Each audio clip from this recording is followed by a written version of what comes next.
Hello everyone, and welcome back to the Nameless Horror. I know many of you use these videos to help you sleep. So before you drift off, I thought it would be a great idea if you could leave a comment and let me know where you're listening from around the world.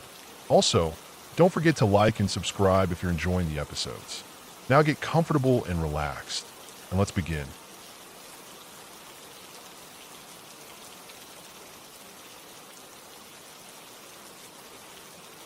I live near a graveyard. Not the kind of place that's all pristine with freshly trimmed grass and neatly arranged headstones, but one of those old graveyards, the kind that feels forgotten and eerie, tucked away behind a row of trees. It wasn't the sort of place most people would think to visit, let alone wander around in at night, but I had a thing for being alone and finding peace in quiet, secluded places. And the graveyard had just the right kind of atmosphere. I was used to it by then. It wasn't even something that fazed me anymore. Most people would avoid it, but I went there often, sometimes even at night when the world felt like it had emptied out, leaving only the stars and the wind. There was something about being in the graveyard at night that made me feel disconnected from everything else, like I was in a space where time didn't exist. The moonlight would catch the edges of the tombstones, casting long, thin shadows that made the place feel like it was holding onto secrets. I like that. I like being near something so old and untouched, where nothing ever really changed. It felt comforting in a way, like I was part of something that had been around long before me, and maybe would stay long after I was gone. I'd heard stories, of course. People love to tell ghost stories about graveyards, how the spirits of the dead linger, how they reach out to the living. But I wasn't the type to believe in things like that. Sure, I liked the paranormal and found it fascinating, but I never thought that kind of thing would happen to me. I was more curious than anything. But even curiosity has its limits. I should have known better, and I probably should have listened when my friends told me it was a bad idea. But I didn't.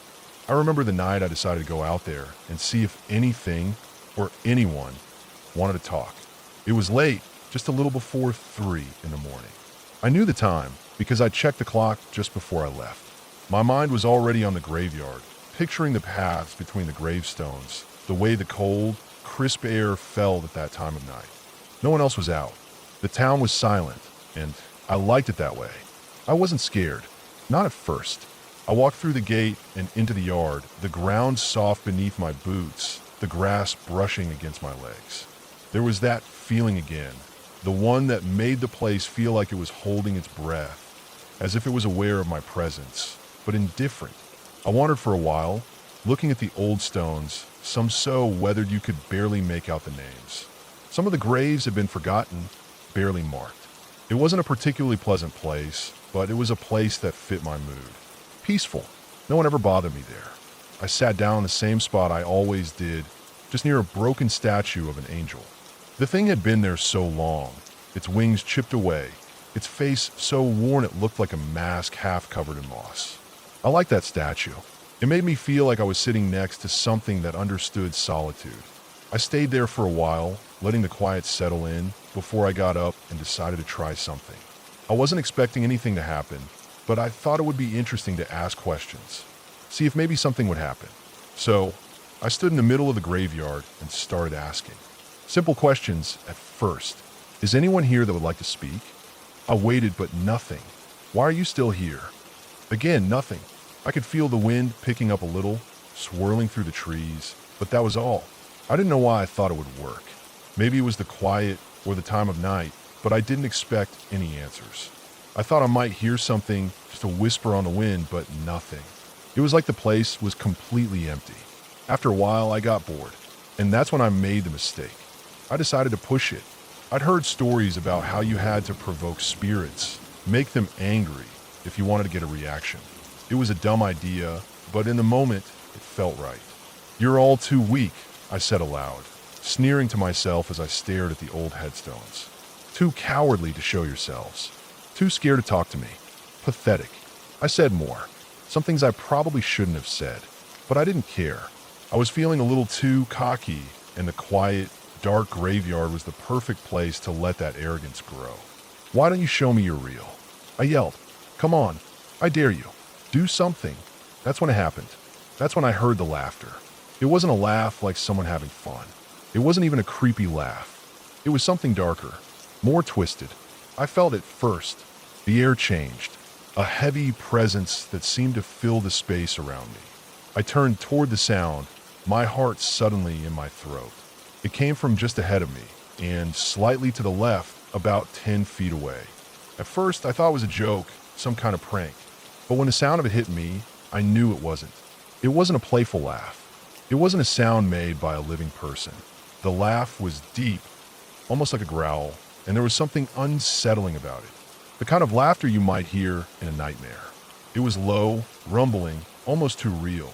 The kind that made your skin crawl. And that's when I knew I wasn't alone.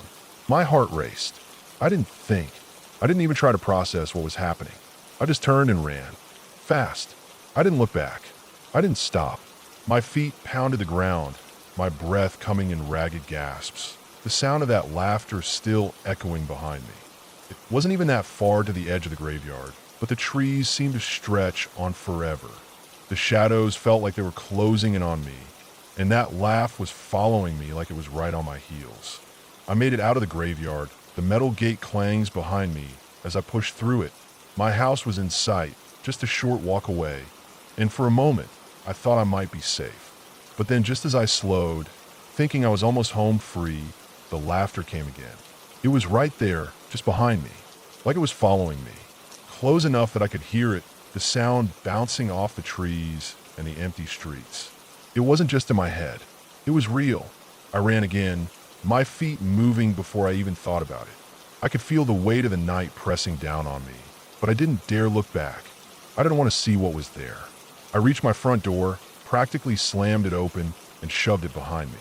I leaned against it, panting, trying to calm myself down. But the laugh, it didn't stop. It was out there, somewhere, lingering in the dark. The rest of the night was a blur. I barely slept, too wired, too terrified to close my eyes for long. The next day, I saw my friends. They didn't ask me what happened. They just looked at me, and without missing a beat, one of them said, "You pissed something off, didn't you?" I didn't have to answer. They knew. The look on my face must have said it all. I didn't even know what I had done, but I knew I shouldn't have done it. That night, when I walked my dog, I heard it again. It was faint, coming from an empty hill near the edge of town. That same deep, unsettling laughter. The hair on my neck stood up, and my dog whined, tugging at the leash, eager to get away. I didn't turn around. I didn't want to know, but I couldn't shake the feeling that it had been with me ever since. It hadn't gone away. It followed me, not just that night, but in the days after, and when I moved away, I thought it was over. But it wasn't. I came back to the state years later, and I still hear it sometimes. The laughter, too deep, too familiar. It follows me. And sometimes when I'm walking alone, I feel it, the presence close behind me, waiting for me to turn around.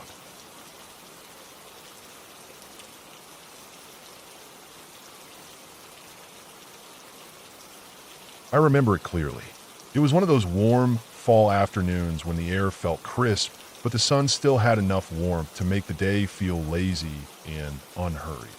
I was about 7 or 8 years old, a time when the world seemed huge and every small adventure felt like it could be the beginning of something amazing. After school, I went over to my friend Tommy's house.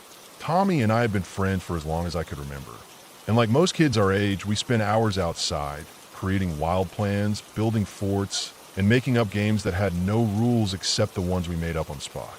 Tommy lived in a quiet neighborhood, one of those places where people waved at each other from their porches and there were no real fences. His house was on a little cul-de-sac, and behind it, the yard stretched out, surrounded by woods. Those woods were always a bit mysterious.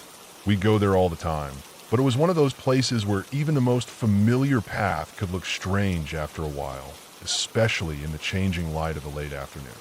That day, we decided we were going to build a tree fort. Not just any tree fort, mind you.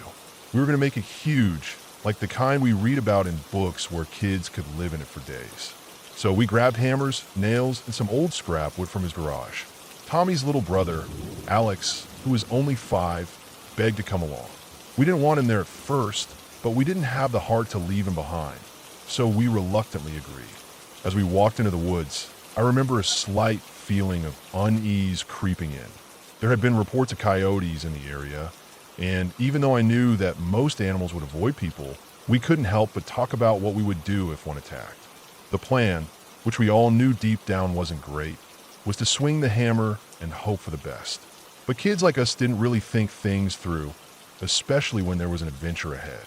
We started down the narrow trail leading into the woods. The crunch of the dry leaves and twigs under our shoes the only sound besides our chatter. I kept my eyes on the ground, watching the trail as we walked, when something stopped me cold. Tommy and Alex had stopped too, and their faces were frozen in a way I'd never seen before. I could feel my heart starting to race, and it wasn't just the fear of a coyote or an animal. This felt different, something deep and unnerving. I followed their gaze, and my stomach sank. Standing about 25 yards ahead of us, in the middle of the woods, was an older woman. She wasn't moving, just standing there, perfectly still. At first, I thought it might have been someone who lived nearby, but then I noticed how strange she looked. She was dressed in an old-fashioned white gown, the kind of gown you'd imagine seeing in a painting from 100 years ago. Her hair was gray, almost white, and it waved in the wind, though it wasn't blowing hard enough to move it that way. She wasn't looking at us, but rather through us. It was as if she wasn't even aware we were there at all. I don't know why, but I felt like the world around us had gone silent. The woods, which normally buzzed with the sounds of birds and insects, felt unnaturally quiet. I remember the weight of that silence pressing in on me, and I looked at Tommy and Alex, hoping to find some explanation, but they were as frozen as I was. Then something even stranger happened. There was a faint glow around her, almost like an aura, but it wasn't bright. It was more like a soft, white light, not a harsh shine, but something gentler. I can't explain it. It wasn't like anything I'd ever seen before. Tommy later said he saw it too, and Alex, too young to really understand, said it made him feel scared, like something wasn't right. We stood there for what felt like forever, our feet rooted to the ground, and our bodies refusing to move. Then, without any warning, the woman slowly raised her right arm. My heart pounded in my chest, and I could see Alex's eyes wide with fear. She pointed directly at us, not in a threatening way, but with a deliberate, almost slow motion that made everything feel surreal. Her hand stretched out, and the point of her finger seemed to freeze time. The moment she pointed, we snapped out of our trance. We screamed, not knowing what else to do, and dropped everything, tools, wood, nails, everything. We bolted out of there as fast as our legs could carry us. The fear was like a wave crashing over us, pulling us faster, making us not even want to look back. We didn't even stop when we got back to Tommy's house. We just ran straight to the door, pounding on it, desperate to tell his mom what we'd seen. She was sitting at the kitchen table when we burst in, and for a second, she looked confused, probably thinking we were just being dramatic or playing a prank. But when we told her what happened, she just shook her head and said it was probably just our imaginations. You were out there for hours, kids get tired, and you see things that aren't really there, she said. But we didn't believe that. Tommy, Alex, and I spent the rest of the afternoon trying to convince ourselves it was just a trick of the light or some weird coincidence. But none of us could explain the way the woman had looked or the way she'd pointed at us. We kept talking about it, even as we tried to pretend it didn't really matter. But it did matter. It stayed with us, that feeling of being watched, of being seen by someone, or something that wasn't supposed to be there. As the years passed, we moved on. We forgot about the fear, the way our hearts had pounded in those moments, and the strange way she stood in the woods. But we never forgot her. Tommy and I would bring it up from time to time, and we'd both describe the same thing. The white gown, the grayish-white hair, and the eerie, glowing light. Even Alex, who was only a little kid at the time, said he remembered it, though he couldn't understand why we had seen it in the first place. We never told anyone else about it. I mean, who would believe us? A bunch of kids running wild in the woods, probably imagining things. But even now, when we get together, we still talk about that day. Tommy says he feels like we were meant to see her, whatever she was. I don't know if I believe that, but I do know that seeing her changed something inside me. I felt like I'd witnessed something that didn't belong in this world, something that had no explanation. I never went back into those woods after that day. and Tommy's family eventually moved to a different house when we were in high school. The woods were left behind, just like the memory of the woman. I never talked about it again, not to anyone outside of Tommy and Alex, but I've never forgotten it. I don't know if she was real. I don't know if it was just a trick of the light or something our minds made up. But the way she looked at us, through us, not at all like a person, but like something other, that's what stays with me. Even now, when I walk through the woods near my house, I can't help but feel that chill run down my spine, the kind of chill that reminds me of the woman in the white gown. I don't go near the woods anymore. I've learned that some things are better left unexplained. I may never know what she was or why she pointed at us, but whatever it was, I'm okay with never finding out. Sometimes it's better to leave the answers unknown.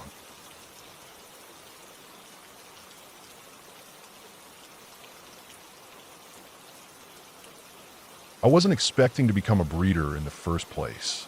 My wife and I had always been dog lovers, but we weren't set on getting into the business. It was the late 70s, and we lived on a small property out in the country, surrounded by trees, fields, and quiet. It seemed like the perfect place to raise a family. And when our Springer Spaniel, Sandy, had her first litter, we were over the moon. 8 little balls of fur, so cute and wiggly, making their first noises in the world. My wife had always wanted to raise purebred dogs, and when Sandy was old enough, we decided to take the plunge. The pups were gorgeous, every single one of them.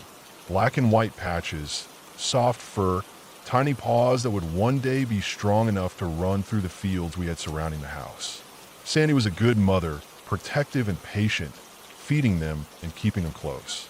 We weren't really in it for the money, but we knew these little guys could go for a good price once they were old enough to be sold. After all, they were AKC registered, which meant they could be sold as purebred puppies. The vet had warned us early on about one thing: tail docking. It was a standard practice for Springer Spaniels, part of the breed standard, and if you're going to sell them as AKC pups, it had to be done. He said it was simple enough, just snip them off a day or 2 after birth. They won't feel much, he said. It's a quick snip. There's almost no blood.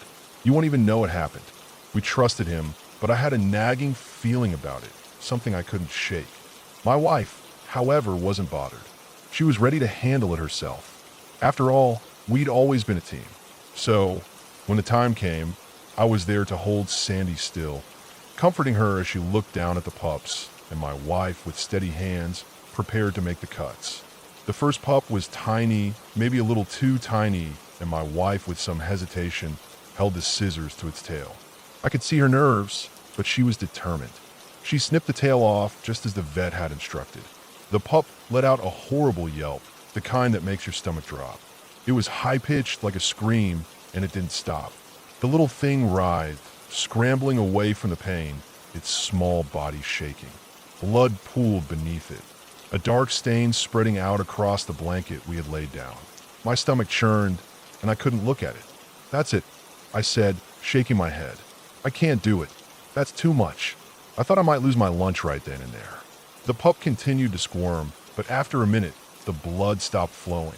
My wife, though, just nodded as if everything was fine. "It's all right," she said, trying to soothe me. "It's supposed to be like this."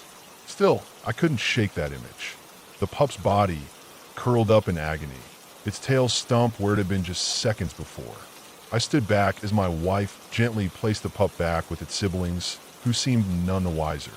She assured me everything was fine, that this was just part of the process, but I couldn't get it out of my mind. In the days that followed, the rest of the pups were docked without incident. Each one seemed to take the procedure better than the last. The pups hardly fussed at all after the first few minutes. Still, I couldn't shake that initial image, that little pup wriggling in pain on the blanket. I felt guilty, like we'd somehow crossed a line we shouldn't have. But we had made a commitment to the litter, to Sandy, and to our future. The puppies would grow, and we would sell them as healthy, purebred dogs. But things got weird. As the days went on, I started noticing something strange. 2 of the pups had their tails docked, just like they were supposed to. But then there were the others. Their tails were intact. I could have sworn that I had seen every tail snipped, and yet, as the pups grew, I realized that 3 of them still had full tails. Not even the faintest trace of a stump where we had cut them. The first thought that crossed my mind was that maybe I had just missed it. Maybe my wife had docked more than I thought. Or maybe I'd gotten confused in the rush of it all. But that didn't explain how we had somehow ended up with 3 pups with tails when only 2 had been supposed to have them. The pups with their full tails were healthy, active, and growing just as fast as the others. They didn't seem to have any issues with it, and we made sure to keep an eye on them, ensuring they didn't start having any complications. But the fact remained that we hadn't cut their tails. It was impossible to deny. I couldn't figure out what happened, but as I stood there, watching the puppies roll around in the yard, something felt off. I started to question my own memory. Could I have made a mistake? Could I have not paid attention? Could I have overlooked something in the chaos? But I wasn't the only one who noticed. My wife, too, looked at the pups, puzzled.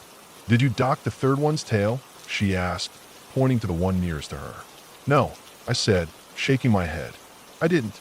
"Did you?" She frowned, her brow furrowing. "No, I didn't do it either."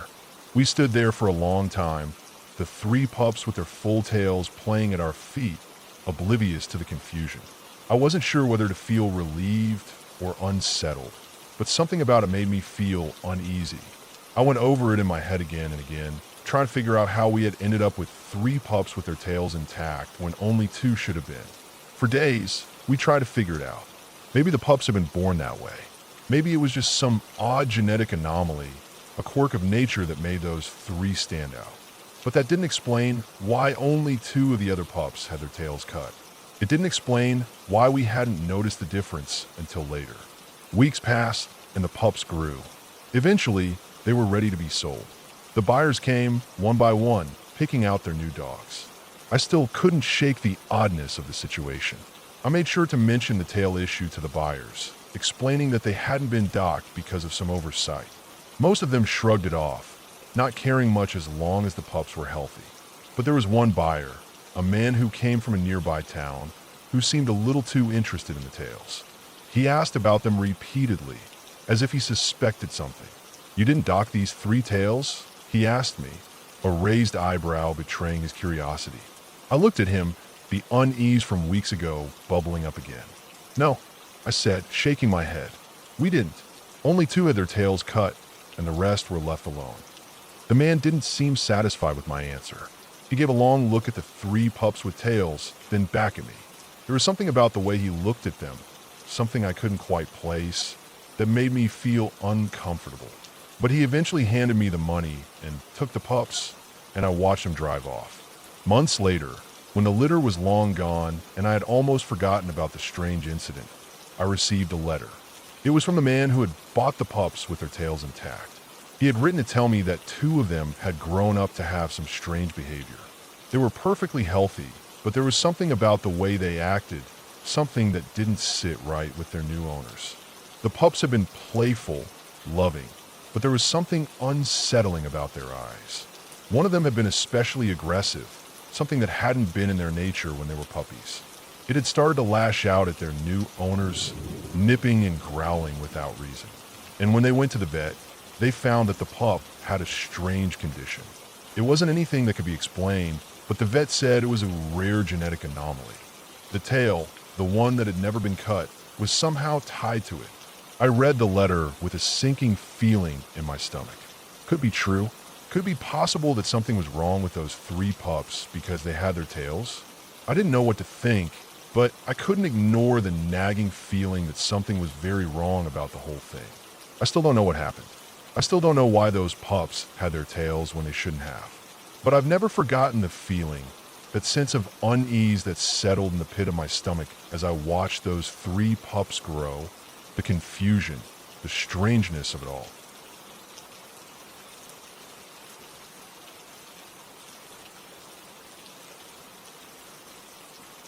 It was my junior year of college when I moved into that house. It was old, built sometime in the early 1900s, probably with creaky floors, the kind of doors that would groan when you closed them, and windows that rattled when the wind picked up. It had a certain charm, though. The house was huge, 2 stories, with a basement that seemed to stretch for miles. My roommates, and I didn't really talk to the 2 people who lived upstairs. They kept to themselves. There were 5 of us on the 2nd floor, four of us on the first, and we all seemed to get along fine, mostly. When we first moved in, the house seemed like any other. A little old, a little worn, but functional. That is, until I went down to the basement for the first time. The basement was a little out of the way, located behind a narrow door that was always shut. There was a washing machine and dryer down there, but they never worked. We had no reason to go down there except for when we were throwing parties. The stairs down were steep, and the lights down there always flickered when you first turned them on. The room toward the back of the basement, always locked, was the thing that really gave me an uneasy feeling. There was something about it. It felt wrong, like if I stood near that door for too long, I might hear something that would make my blood run cold. Apparently, when my roommates first moved in, that door wasn't locked. One of the girls, the adventurous type, had wandered down there and found something strange. She said she found several human teeth on the floor, scattered in the corner, along with what she described as strange tools. She didn't go into detail about what the tools were, but she said they looked old, like something out of a horror movie. Not long after that, the landlord, who had only recently bought the place, locked the door, and we never saw it opened again. Months went by. The odd feeling in the basement faded from my mind, mostly until one evening I had a strange experience that set me on edge again. I had just woken up from a nap, the sun was setting, and I was the only one on our floor. I decided to cook something on the stove. The kitchen was quiet, the house was calm. But then, the hallway light next to me turned off. I didn't think much of it. I figured the light bulb had burned out. It wouldn't have been the first time. But then, a second later, the light turned back on.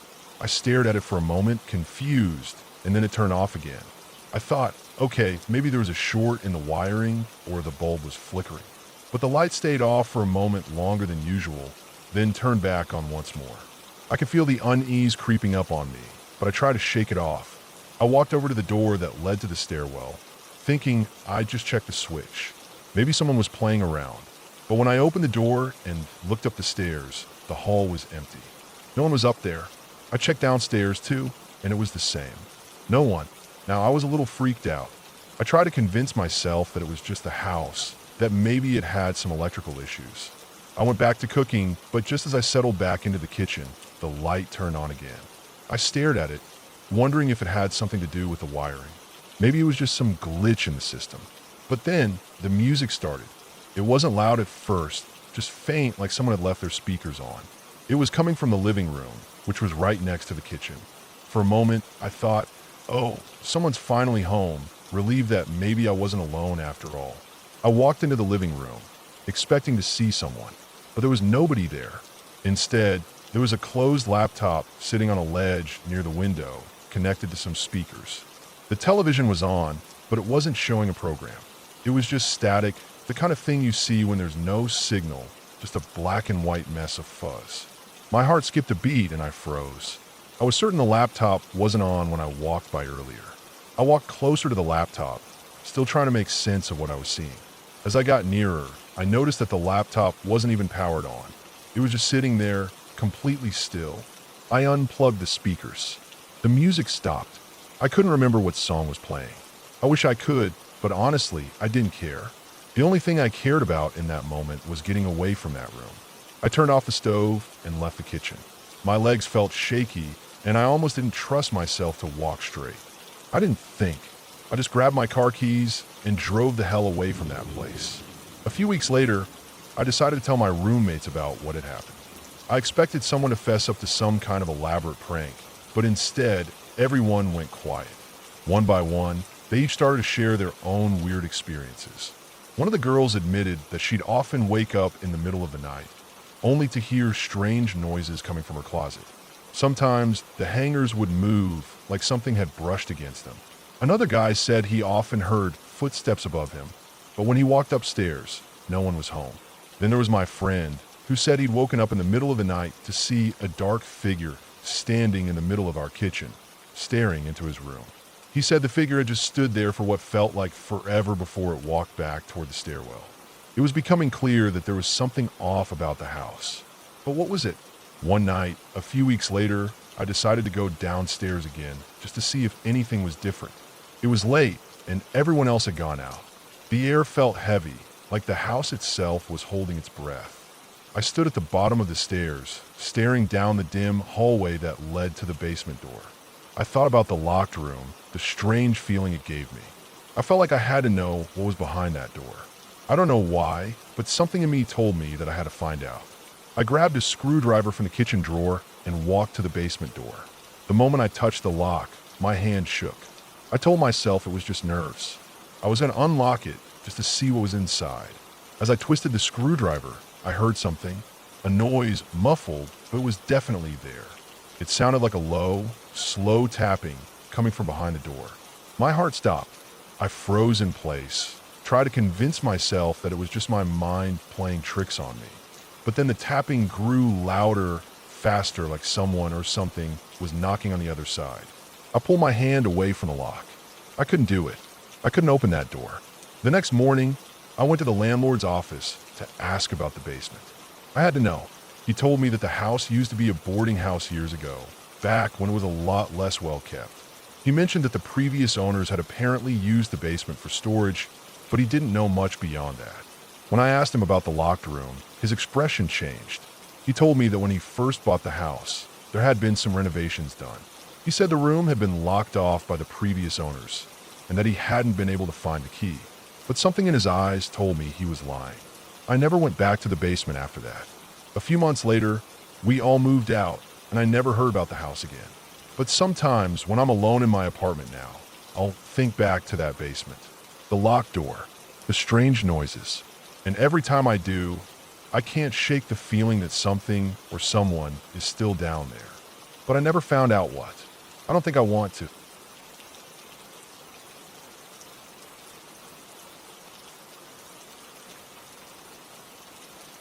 When my twin brother and I were still kids, summer nights seemed to stretch forever. We would stay up late, sneaking into the kitchen to grab snacks, or laying on the couch watching the few TV shows that we liked, just wasting time until our parents would call us to bed. Our dad had a strict rule about bedtimes, but during summer, he was more lenient. As long as we weren't causing trouble, we had a lot of freedom. Our house, a small two-story in a quiet neighborhood, seemed large to us back then. At night, the sounds of creaking floorboards, the hum of the refrigerator, and the occasional car passing by would fill the silence. This one night, I remember, was different. It had been a regular evening, playing games, eating popcorn, and running around in our pajamas like we always did.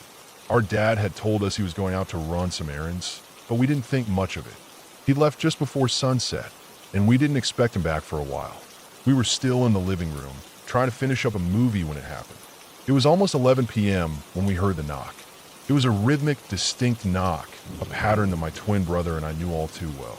Our dad, whenever he forgot his keys or needed to get back in the house, would knock 3 times in a very specific way. 3 sharp knocks, a slight pause, and then another set of 3 knocks. The sound made my brother and me look at each other. It was him, we both thought. We scrambled off the couch and ran toward the front door. It had been a long time since we had heard that knock, and we weren't used to being awake this late, so we were excited to see him. We reached the door, pulled back the curtains, and peeked through the small window next to the door to see our dad standing there. Or at least we expected to, but there was nothing.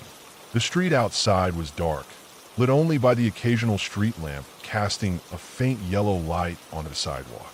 Our dad's car wasn't in the driveway. We frowned. It was strange. The knock sounded so much like our dad, but there was no car and no one in sight. I called out, "Who's there?" just to be sure, but there was no reply. The silence that followed was unsettling. I could hear the air conditioning buzzing softly in the background, but nothing else. My brother shrugged, shaking his head. "Maybe we imagined it," he said. We both stood there for a moment, trying to figure out what to do. Maybe it was just someone else, a neighbor or a late-night visitor. We were still kids, and our minds would often jump to conclusions. Just as we were about to turn away, we heard it again. Knock, knock, knock. It was exactly the same as before, the same rhythm, the same pattern. My heart started racing. My brother's face mirrored my own confusion. I didn't know if I should be scared or annoyed. This couldn't be a coincidence. We hesitated for a second, still unsure of what to do. "Who's there?" we asked again, our voices shaky, but still no response. My brother and I exchanged a look, both of us trying to convince ourselves it was nothing. Maybe it's Dad messing around. I muttered under my breath, though even I didn't believe my own words. We slowly backed away from the door and started walking up the stairs, heading toward our bedroom on the second floor. The creaking of the wooden steps under our feet made the house feel even larger in the dark, and I could still hear that knock ringing in my ears. As we climbed higher, I heard the sound of the door opening downstairs. It was faint but distinct, the sound of the doorknob turning and the door creaking open as if someone had just stepped inside. I froze. My brother froze too. Neither of us had opened the door. We exchanged a nervous glance before bolting back down the stairs. But when we reached the bottom, the door was shut. It hadn't been opened, and no one was there. My chest tightened. I could feel my heart pounding in my ears. The hairs on the back of my neck stood up, and an icy shiver ran down my spine. We went back upstairs again, this time moving faster, almost running. My mind was racing. What was going on? The house felt off now. The whole thing felt like it was closing in on me. It was just supposed to be a normal night, but something was wrong. Then, just as we reached the top of the stairs, I heard something else. A sound that was even more unsettling than the knocks. It was the faintest sound of a door creaking open. Our door, the one to our bedroom. The door opened, but we hadn't opened it. I ran to the door, half expecting someone to be standing there, but it was completely empty. The door was wide open, and there was no one inside. The room was dark, and the bed was undisturbed. I closed the door quickly, locking it behind me. My brother was already in the room with me, eyes wide, his hand clutching the door handle like it was the only thing keeping us safe. We both heard it then, the sound of footsteps, not light, but heavy, the sound of boots or shoes pounding against the wooden floor. They were getting closer, closer.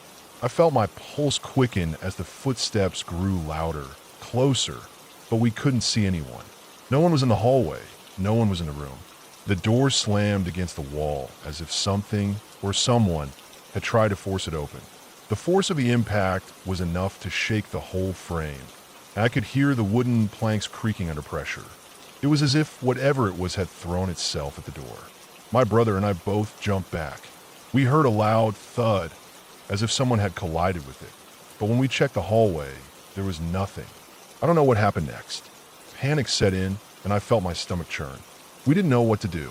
I remember diving under the covers with my brother, both of us huddled together, trembling. We started shouting for our parents. I could hear the footsteps again, getting closer. They were loud, heavy steps, almost as if they were deliberately trying to scare us. We held our breath, waiting for something, anything. But then, as suddenly as it had started, the sound stopped. There was no more knocking, no more footsteps, no more strange sounds.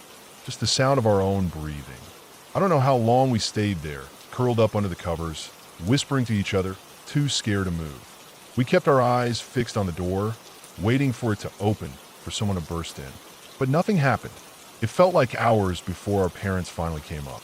They must have heard us yelling because they rushed into the room, looking worried. My dad was wearing his usual tired expression, his work shirt slightly wrinkled. My mom was behind him, her face pale. They asked us what was going on. We heard someone at the door, I said, my voice trembling. Someone tried to get in. My dad raised an eyebrow, confusion spreading across his face. I didn't go anywhere tonight, he said slowly. I've been here the whole time. The realization hit me like a punch in the stomach. My dad hadn't gone out after all. He'd been in the house the entire time. My brother and I were silent for a moment, trying to process everything. What had we heard? Who had been knocking at the door? Who had been in the house, trying to get in? We never found out who or what it was. The police never found any signs of forced entry, and nothing else strange happened after that night. But I never felt the same in that house again. Every knock after that made me jump, and every creak of the floorboards felt too heavy. The door, once just a simple entrance, became something I feared. The memory of that night haunted me for years. I couldn't shake the feeling that something was watching us, listening for a moment of weakness, waiting to return. And to this day, I can't explain what happened.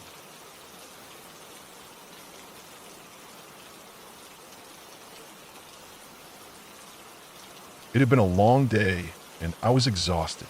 My two friends and I had just arrived in a country none of us had been to before. It was already past midnight, and we were still waiting to pick up our rental car. We'd been planning this trip for months, and the excitement had kept us going even after a grueling flight. But as the hours dragged on, we started to feel the weight of travel, jet lag, hunger, and the overwhelming feeling of being far from home. Finally, we got the keys to our rental car and made our way to the parking lot. It was around 2 a.m. by the time we left the airport, the streets empty and quiet, the only sound being the hum of the engine and our occasional chatter.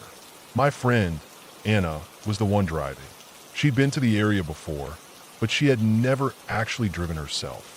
Her parents had a holiday home about 2 hours away from the airport, a place they had been to countless times. She knew the way, or so she thought. We plugged the address into the GPS, and off we went. At first, the drive was easy. The roads were smooth, and the lights of the city soon gave way to the dark expanse of the countryside. We were all talking, trying to keep ourselves awake, laughing at the awkwardness of being in a new place. I tried to shake off the growing sense of unease that had started to settle in my stomach. It was late, we were tired, and I kept reminding myself that everything would be fine once we got to the house. But somewhere along the way, Anna took a wrong turn.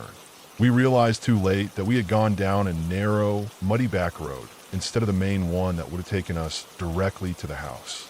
The GPS was no help. There were no streets listed, just a single dotted line, indicating the path we were on was the only one leading in that direction. The headlights from the car illuminated nothing but the darkness, and we could barely make out the trees lining the road. The only sounds were the hum of the engine and the occasional rattle as the car bounced along the uneven surface. Ugh, this is such a mess, Anna muttered, clearly frustrated. The wheels kept slipping in the mud, and no matter how much she tried to turn the car around, it just kept sliding further off track. Should we call someone? Lucy asked, her voice rising with panic. She'd been silent for most of the drive, but now the stress of being lost was catching up with her. Anna shook her head. I don't know who to call. We don't even know the number for a tow truck here, and I don't speak the language. I felt a knot tightening in my stomach. We were in a foreign country with no signal in the middle of nowhere. The car wasn't going anywhere anytime soon, and the last thing we needed was to be stuck in the dark, stranded and alone. After a few more minutes of trying to turn the car around, Anna gave up. She pulled the car off the road and stopped, the engine still idling. There was a heavy silence, the only sound being the gentle thrum of the engine and the occasional drip of water from the trees above us. Well, I said, trying to stay calm, what now? The answer came from behind us.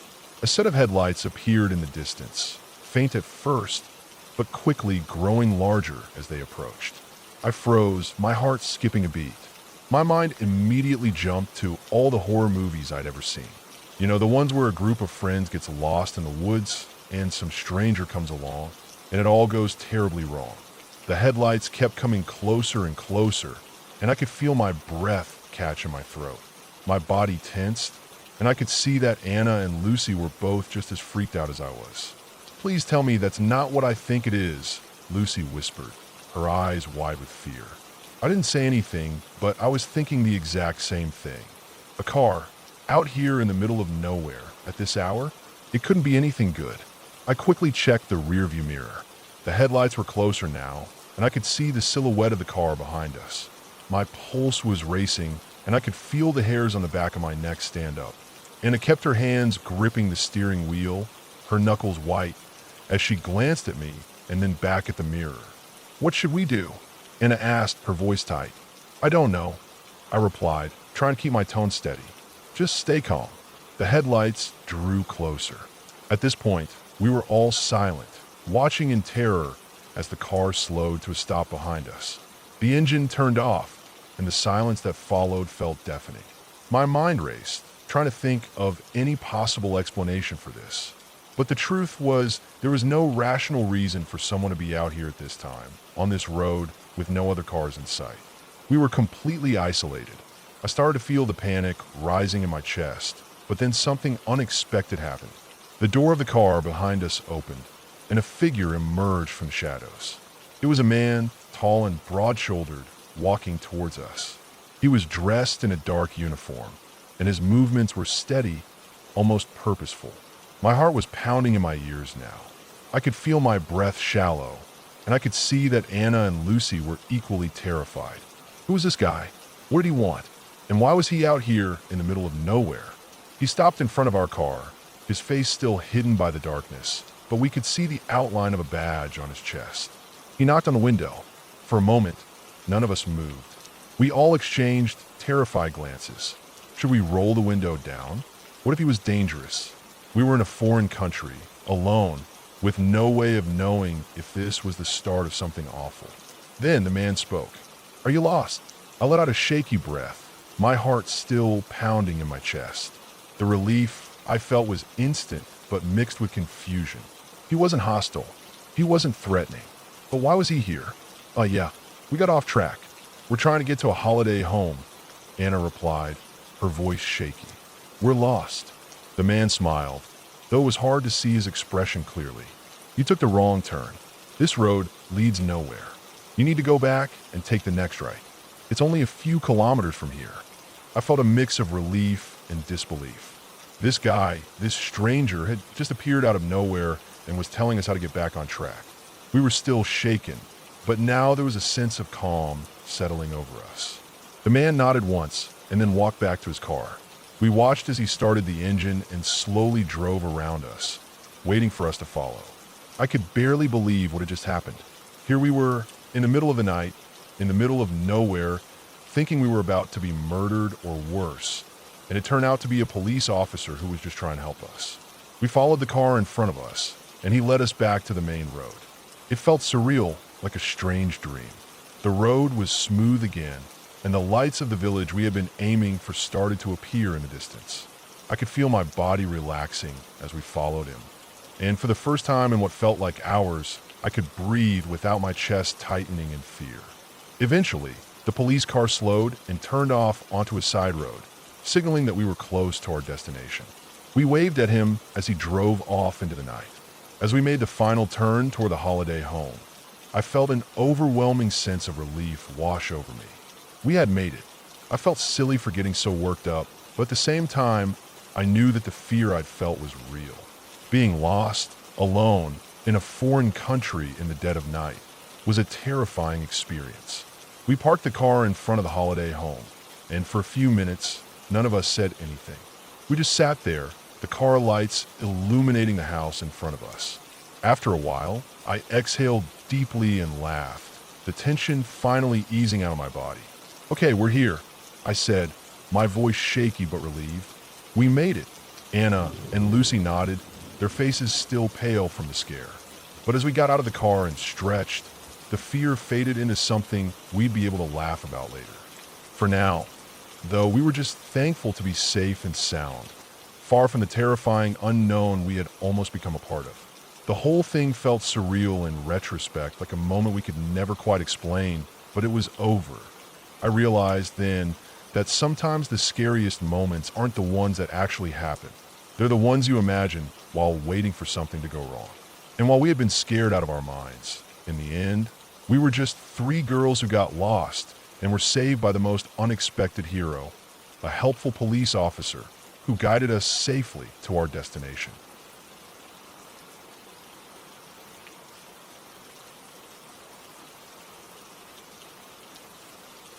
It's hard to explain exactly why I didn't feel safe at my grandma's house after my grandpa passed. It wasn't anything specific, just an overwhelming sense of unease that settled deep in my chest. It was like something was always about to happen, like the air itself was thick with the promise of something bad. I'd never been an anxious kid until then, but after my grandpa's death, it was as though the whole house became a place I wasn't supposed to be. My family would tell me it was just my imagination, but it never felt that way. It was real. Before Grandpa passed away, I spent a lot of time at my grandma's house. It was a second home to me, a place where I felt loved and safe. But after he died, things changed. I was only 7 when it happened, but I remember it so clearly, like the memory is etched in my mind. He was the kind of man who always had a story to tell, a smile that made everyone feel at ease, and he had this way of making you feel like you mattered. But then he was gone, just like that. I didn't understand it at the time. I didn't understand why people died or why it had to be him. I just knew that after that, things weren't the same. I could still hear his voice sometimes, like it was echoing in the walls, but it wasn't the same. His absence was everywhere. I'd lay in bed at night, staring at the ceiling, trying to ignore the hollow feeling that had settled in my stomach. I wanted to be comforted, but no one else seemed to understand. My parents tried, of course. They told me I was imagining things, that the house was just the way it had always been. But it wasn't. I could feel it. I knew something was wrong. I still went over to my grandma's house, of course. She lived in a big old house on the outskirts of town, a house that had been in our family for generations. It was the kind of house you would expect a grandmother to live in, cozy, old-fashioned, and a little dark.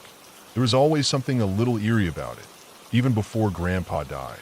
The long hallway with its creaky wooden floors, the rooms with heavy curtains that kept the sunlight out, and the old rocking chair in the corner that always seemed to move on its own. I catch myself staring at it sometimes, wondering if it was really moving or if it was just my imagination. But after Grandpa passed, it was worse. It wasn't just the house itself, it was the way I felt when I was there. I'd lie awake in bed at night, staring at the shadows on the wall, convinced something was going to happen. And sometimes I'd wake up in the middle of the night, my heart pounding in my chest, like I was waiting for something to happen. I'd get up, tiptoe to the door of my room, and peek out into the hallway, straining my ears for any sounds. Every creak of the floorboards, every shift of the house, made my stomach tighten with dread.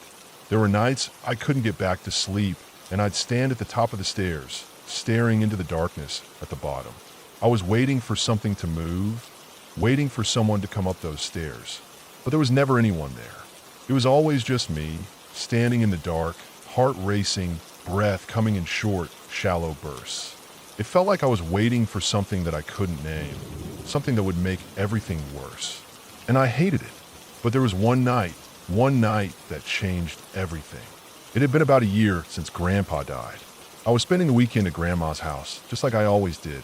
I wasn't thrilled about it, but I didn't want to seem like a baby in front of my family, so I went along with it. It was late, and I was in bed trying to sleep. My brother was next to me in his own bed, and across the room, there was a small collection of dolls and crafts that Grandma had kept on the shelves for as long as I could remember. They were creepy, all of them. There was one in particular, a Raggedy Ann doll, and her companion, Raggedy Andy. They both had these stiff, stitched smiles, and their glassy eyes always seemed to follow me no matter where I went in the room. I tried to ignore them, try to focus on the warm blankets and the rhythm of my own breathing, but I couldn't. Every time I looked at them, I felt my skin crawl. They were like something out of nightmare, and I wasn't sure why Grandma kept them. I hated them, but I couldn't say anything. I didn't want to seem childish. Still, they made me uneasy. There was something about the way Raggedy Ann's eyes seemed to glint in the dim light, as if they were watching me. That night, I woke up in the middle of the night, just like I always did. It was dark, and the house was silent except for the occasional creak of the floorboards downstairs. I slipped out of bed, careful not to wake my brother, and padded across the room to my grandma's door. I knocked softly, wanted to ask her to come with me to the bathroom, but there was no answer. I knocked again a little louder this time, but still nothing.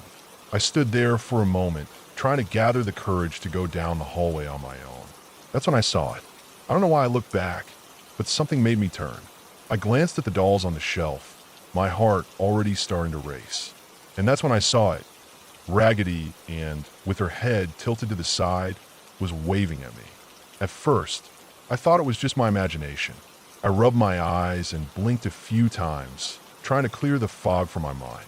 But when I looked again, she was still waving. Her stiff little arm moved in a slow, deliberate arc, and her head was tilted at that strange, unnerving angle. I couldn't breathe. My body froze. I could feel my heart pounding in my chest, the sound of it thudding in my ears. I couldn't move. I couldn't scream. I just stood there, staring at that damn doll, waiting for it to do something else. But it didn't. It just kept waving slowly, as if it was mocking me. I don't know how long I stood there, paralyzed with fear, but eventually my legs moved. I don't remember how I got to my grandma's room, but I do remember slamming the door behind me, my breath coming in ragged gasps. I crawled into her bed, trying to calm myself down, but I couldn't. I couldn't stop thinking about that damn doll. The way it had waved at me. It didn't make sense. It couldn't have happened. But I knew what I saw. I tried to explain it to my grandma, but she just looked at me like I was making it up. She was a practical woman, a no-nonsense kind of person. She didn't believe in things like ghosts or spirits, and she certainly didn't think that dolls could move on their own. But I knew what I'd seen. I couldn't shake the image of Raggedy and waving at me with that eerie, twisted smile on her face. That night, I didn't sleep. I lay there under the covers, my eyes fixed on the ceiling, listening to the house settle around me. I could still feel that presence, that strange sense of something bad waiting to happen. It was like the house was alive with it, like the air was thick with it. The next morning, I didn't mention it again. I didn't want to seem crazy. But every time I went upstairs to my grandma's room, every time I passed by the shelf with those damn dolls, I felt a knot tighten in my stomach. Raggedy Ann and Raggedy Andy hadn't moved since that night, but I couldn't stop looking at them. I couldn't stop thinking about that moment when I saw her wave at me. It's been 14 years now, and I'm 22. I've grown up, moved out, and I don't visit Grandma's house as often as I used to. But every time I go back, I can't help but look at that damn doll. I don't want to believe it, but I can't shake the feeling that something happened that night. It wasn't just a dream. It was real. I know what I saw. And even though Raggedy Ann has never moved again, every time I look at her, I still feel that same sense of unease. It's like she's waiting for something, waiting for me to make a mistake, to slip up. I don't know if it was my grandpa, or if it was just my imagination, but I'll never forget that night. I've told myself 1,000 times that it was just a dream, that I was just an anxious kid who let my mind run wild. But deep down, I know the truth. I saw what I saw, and that doll? It will always be a reminder of that feeling, that overwhelming sense of something bad just around the corner. It's something I'll never be able to explain, no matter how hard I try.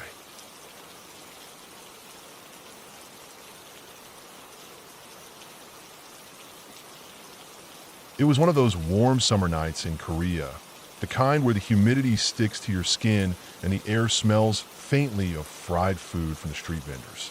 I was visiting a friend of mine from high school, and we had been out exploring the city all day, enjoying the buzz of the streets and the neon lights. Since it was Friday, we had decided to stay out late, just wandering aimlessly, soaking in the nightlife. The city felt alive, almost electric, and we were caught up in the thrill of it all. We ended up at a small, quiet park tucked between some apartment buildings. It wasn't anything special, just a few benches, some trees, and a small playground for kids. There weren't many people around at that hour, but the few that were out looked as if they were just passing through or taking a break. We sat down on one of the benches, enjoying the stillness of the moment and chatting about nothing in particular. It was nice, a quiet break in the middle of the chaos of the city.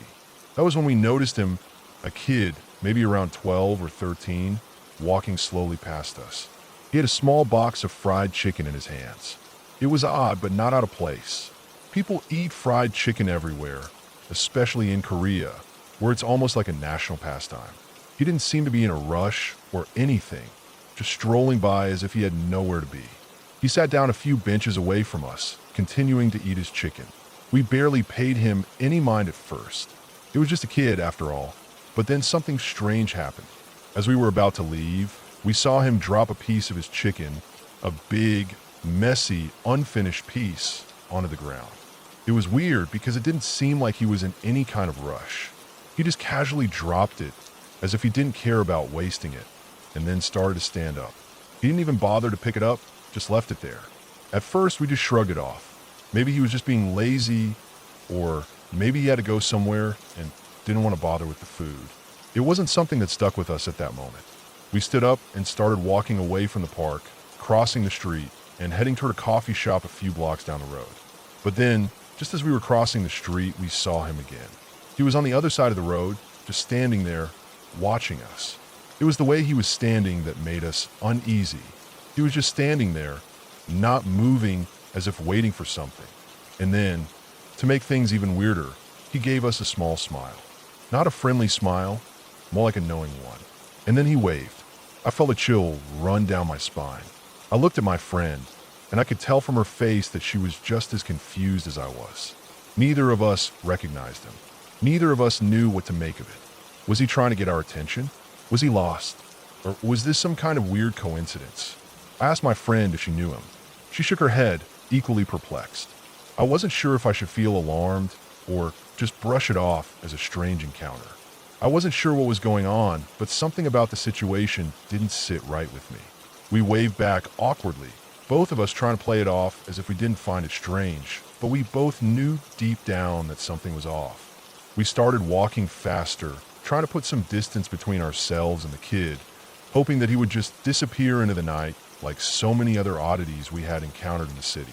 We walked a few blocks, heading toward the coffee shop, still on edge. My friend, who scares easily, started to get more anxious. She suggested we go inside to get away from the street and just relax for a bit. I agreed, hoping that once we were inside the coffee shop, we could shake off the weirdness of the situation. We entered the cafe and sat by the window, sipping on iced drinks. The cafe was quiet, mostly empty, and the low hum of conversation and clinking cups created a calming atmosphere. But as we settled in, we couldn't shake the feeling that we were being watched. I glanced out the window, just out of curiosity, and my heart stopped.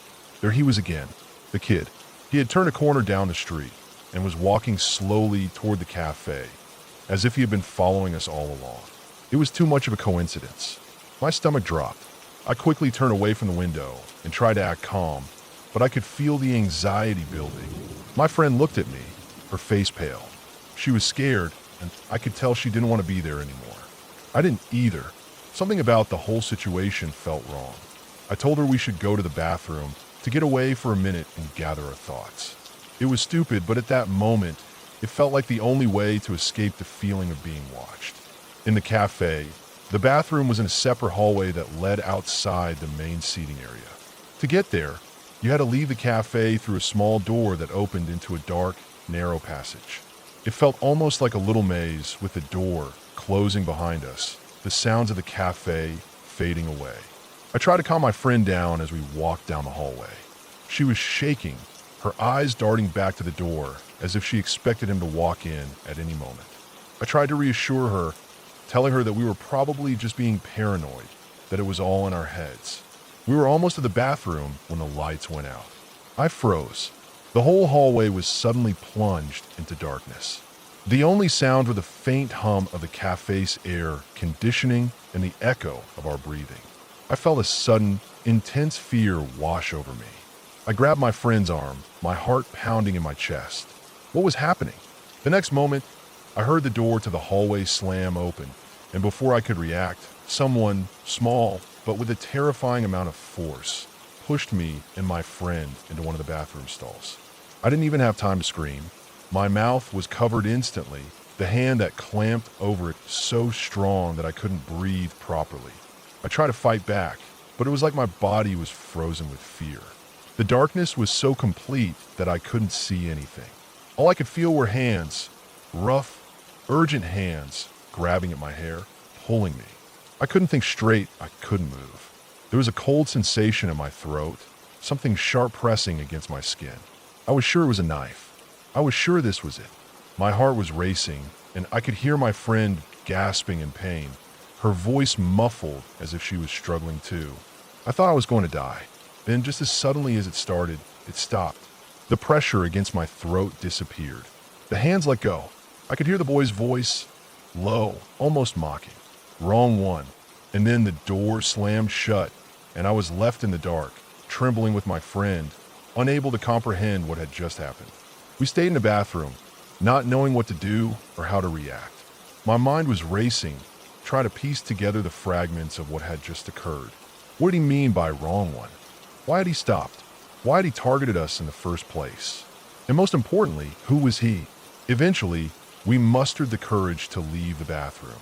We went back to the cafe, still shaken, and sat in silence for a while. My friend was too scared to speak, and I couldn't find the words to explain what had just happened. All I could think about was that kid, the way he had watched us, the strange smile, the coldness in his voice. We left the cafe soon after, both of us too frightened to stay any longer. We walked the streets, not speaking, until we found a bus stop and finally made our way back to my friend's apartment. Neither of us slept that night. We both lay awake, staring at the ceiling, replaying the events over and over in our heads. I never saw that boy again. I don't know who he was or what he wanted, but the memory of that night still haunts me. Every time I hear footsteps behind me or see a kid walking alone late at night, my heart skips a beat. I wonder if that boy is still out there, still looking for his right one. I can never be sure. All I know is that what happened that night was real, and it was terrifying.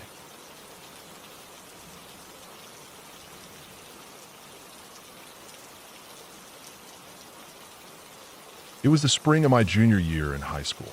A bunch of us decided to throw a party at my house for my friend Kyle, who was graduating a year early.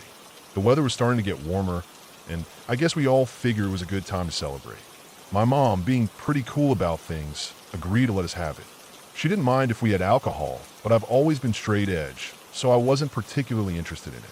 But that didn't stop most of the others from diving in. The party was set to start around 8 p.m., and people began showing up in droves. A few of my friends came early to help set up. I was nervous at first because it was the first time my girlfriend, Emma, was going to be at my house. She was a little shy and not really into the party scene, so I wasn't sure how she'd handle it.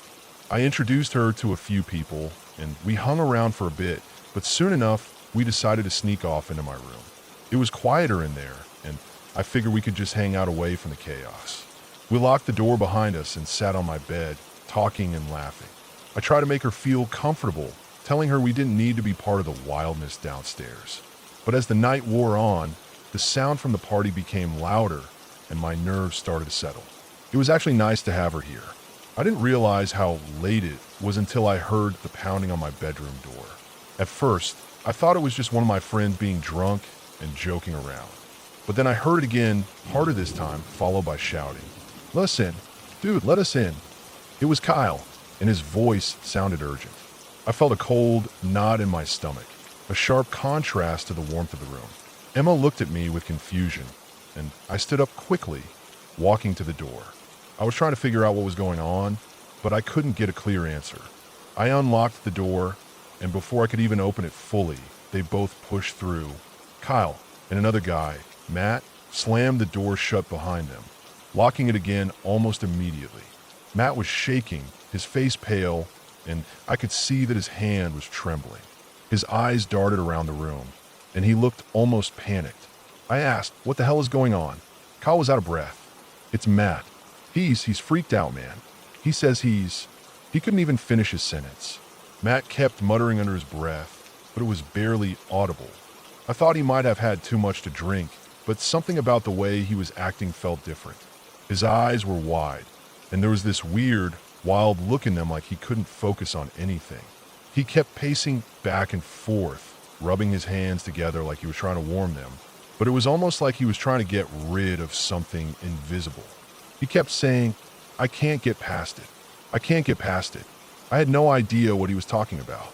I thought maybe he was just drunk and rambling, but then his next words made me freeze. "I can't get past the door. I don't know what's stopping me." The way he said it didn't make sense, and that's when the mood in the room shifted. I started to feel uneasy, but I tried to push it down. I wasn't into weird stuff, and I didn't want to think anything crazy was going on. But Matt's behavior was getting stranger. He started speaking like he was trying to fight something off, muttering things I couldn't fully hear, but it was clear he wasn't in control of his actions. I didn't know what to make of it, but Kyle looked just as confused as I felt. He was standing next to the bed now, watching Matt like he might do something unpredictable. I glanced at Emma, who was wide-eyed, clearly freaked out but trying to stay calm. Matt suddenly stopped pacing, his head snapping toward the door. He stood still for a few seconds, staring at it like it was something he was trying to get away from. Then, without any warning, he launched himself at the door, trying to shove past it.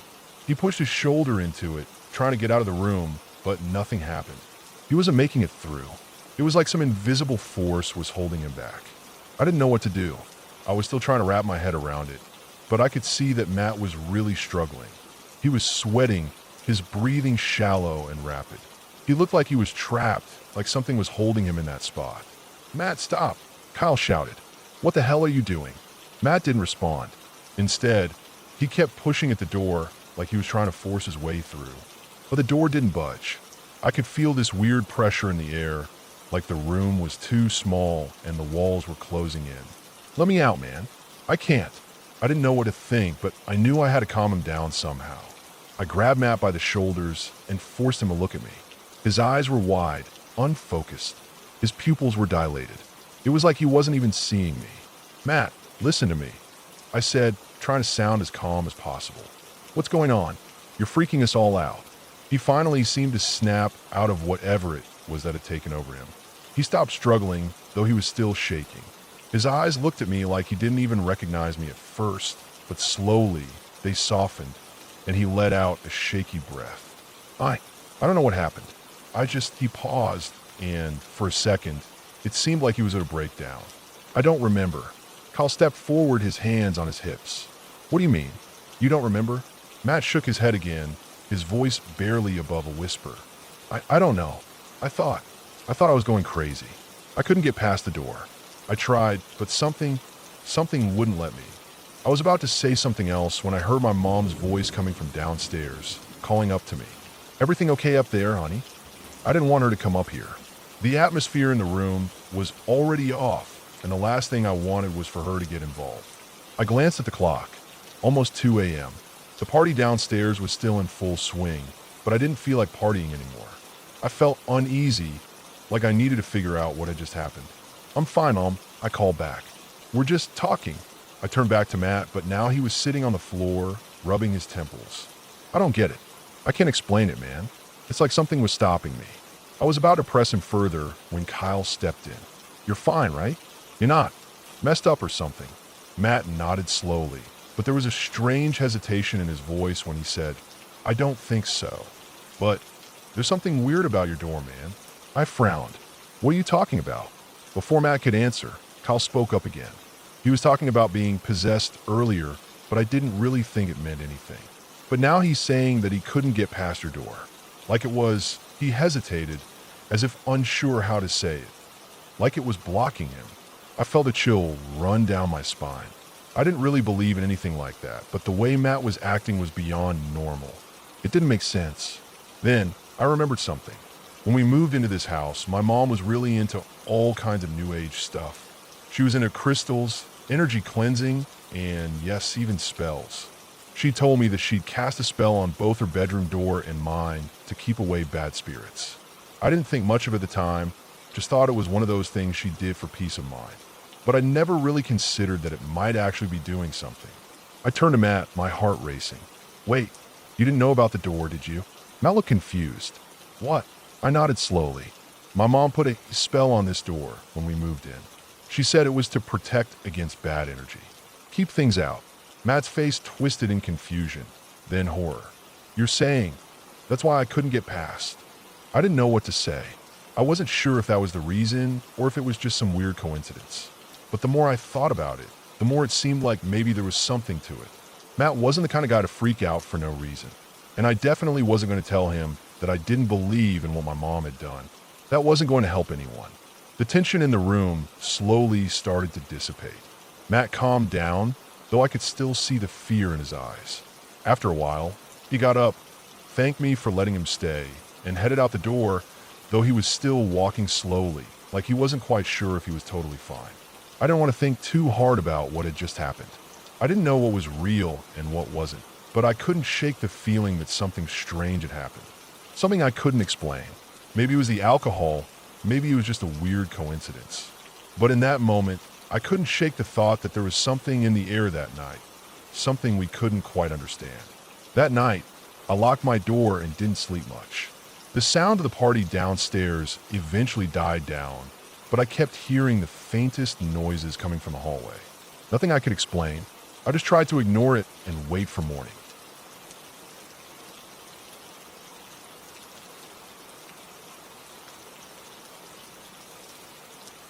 When we moved into that house, I was in 5th grade. It was nothing like what I had expected. The place was old, crumbling even, but my parents thought it had potential. They saw the big backyard, the space to stretch out, the quiet road. I hated it from the first moment I stepped inside. It felt wrong, like the air was too thick, too still. My parents were excited, talking about the future, but I couldn't shake the feeling that something was off. The house had once belonged to an old man who didn't want to leave. He'd lived there for decades, but his wife had inherited a house from her family, and they had to move out. When my parents bought it, the deal had been complicated. The man was hard to deal with, often making excuses to delay things. My mom said he seemed bitter, like he didn't want to sell, but had no choice. I didn't know much about that at the time, but I could feel something was unsettled in the air around the house. It was like the walls were holding on to something. Upstairs wasn't finished at all. The place was a mess, just studs and some pieces of sheetrock barely hanging on the walls. Insulation was scattered everywhere. Pieces would left haphazardly around the floor. It felt abandoned, even though people had lived there not too long ago. My parents were thrilled to get such a bargain, but I couldn't understand why they'd want a house like this. It felt like it had been neglected on purpose, like the man had left it half done out of spite. Maybe my brother had gone over to help the man clean up the mess before we moved in, but when he arrived, he saw the man ripping the sheetrock out of the walls and burning in the backyard. I don't know why. It seemed like a strange thing to do, and there was more. We found out later, after we moved in, that the man had shoved human feces down the air vents. My mom was horrified. To this day, we never knew why he'd done that, but it was another layer to the house's strange history. Things got worse almost immediately. I remember hearing noises at night, sounds of things falling, things breaking. It happened several times. My mom would hear it too, and she'd rush into the room to find everything perfectly in place. At first, she thought it was the house settling, maybe the wind, but when I started hearing it too, I could tell she was scared. And my mom isn't the type to get scared easily. I remember the first time it happened with me in the room. I heard something fall loud, like a heavy object crashing to the floor, and I looked over to my mom. She was already standing up, but when we ran into the other room, everything was fine. Everything was exactly where it had been, nothing out of place.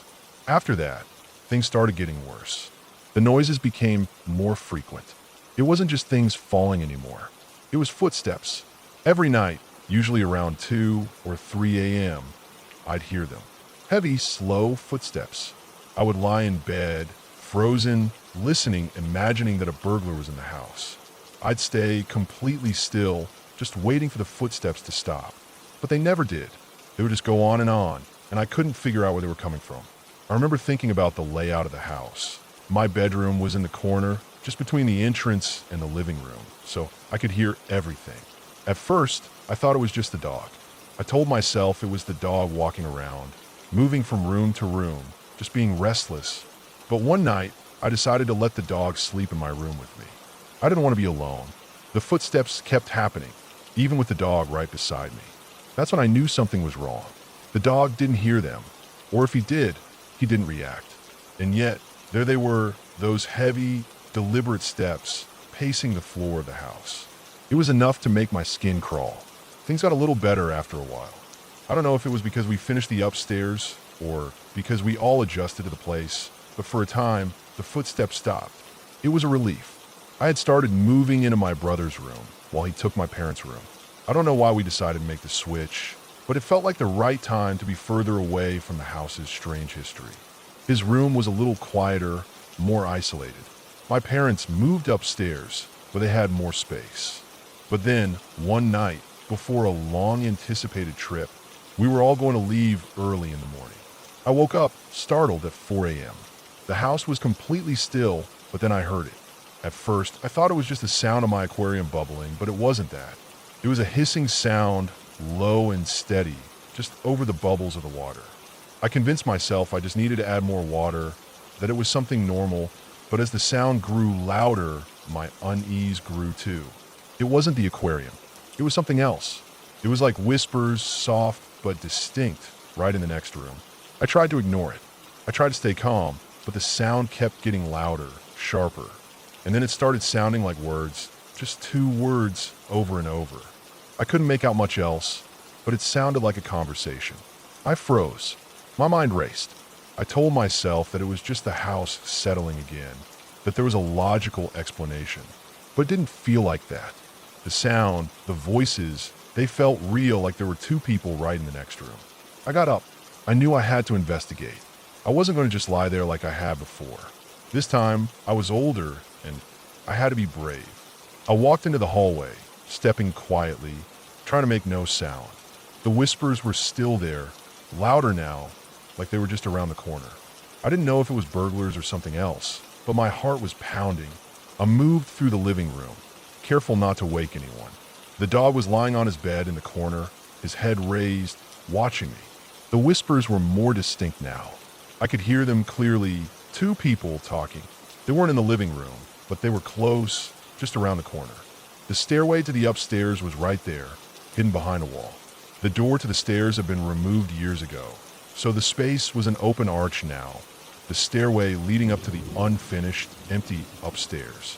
I took a few slow steps, trying to stay as quiet as possible. My breath was coming fast. I rounded the corner and looked up the dark stairway. There was nothing there. No one. The voices stopped the moment I looked, and the silence that followed was suffocating. I stood there for what felt like hours, too scared to move. My heart was beating so fast that I could feel it in my throat.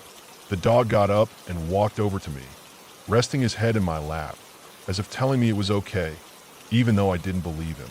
I stayed in that spot for hours, too terrified to move, too proud to wake my parents. Eventually, my mom found me in the morning, still sitting on the couch, too shaken to go back to bed. I never told her exactly what had happened. I couldn't. I didn't want to sound crazy. That wasn't the only strange thing to happen in that house. The neighborhood was odd. Our neighbor's horse died a horrible death, and the man completely lost his mind. The house next door had a reputation for breaking up marriages, and the farmhouse on the other side of the street couldn't keep tenants for more than a few months before it became abandoned again. It was like the whole area had something wrong with it. Even the smaller things were unsettling. A few times when I snuck out at night, I'd walk through the yard of the abandoned house nearby, and I'd come back with bruises shaped like fingers on my arms and legs. I'd tell myself it was just branches or something, but it didn't make sense. There was the time I was waiting for the bus, standing in the dark, and I heard a growl. It was low and guttural, like an animal warning me to leave. And then there was the shadow my mom saw walking down the hallway in the middle of the night, right before she went to bed. She told me about it the next morning, but I didn't want to believe her. I couldn't. I think it was the whispering that did it for me, though. That was the beginning. It wasn't just the house. It wasn't just the footsteps or the strange noises. It was the feeling that something wasn't right, something was off, that the house itself was holding on as something it didn't want to let go of. I still worry about it, even now. My parents still live in that house, and I'm still not sure what to make of it all. Maybe it was just the old man's bitterness. Maybe the house had been neglected for too long, or maybe it was something else. But whatever it was, it never really left me. Even after we moved out, I couldn't shake the feeling that something had been wrong in that place. And sometimes, I still hear the footsteps.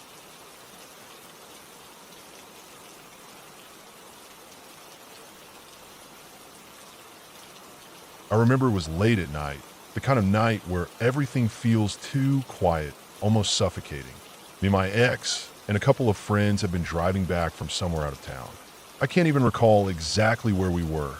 It doesn't really matter now. The drive was long, and the road stretched on, disappearing into the endless darkness. We were heading back to town, and the car's headlights cut through the dark like a beacon. We hadn't seen a single car in ages. The road, the whole area, was completely desolate. No streetlights, no sign of civilization except the endless stretch of interstate and fields surrounding us. At some point, the urge to stop became too much to ignore. We hadn't seen a gas station or a rest area in what felt like hours. We were all getting restless, and someone suggested pulling off at a closed gas station we saw in the distance. It seemed like the perfect spot to stretch our legs and see if the outside restrooms were open. We pulled off the interstate and onto a side road, heading towards the gas station. It was one of those old, abandoned-looking places with a small building that had seen better days. The kind of place you could tell had been closed for years. The lot was completely empty, no cars in sight. A couple of broken down gas pumps stood like ghosts in the still night, their cracked screens glowing faintly in the dark. We decided to head around the back, where the restrooms were supposed to be. As we slowly made our way around the building, something caught my eye. There, in the dim light of the parking lot, was a man.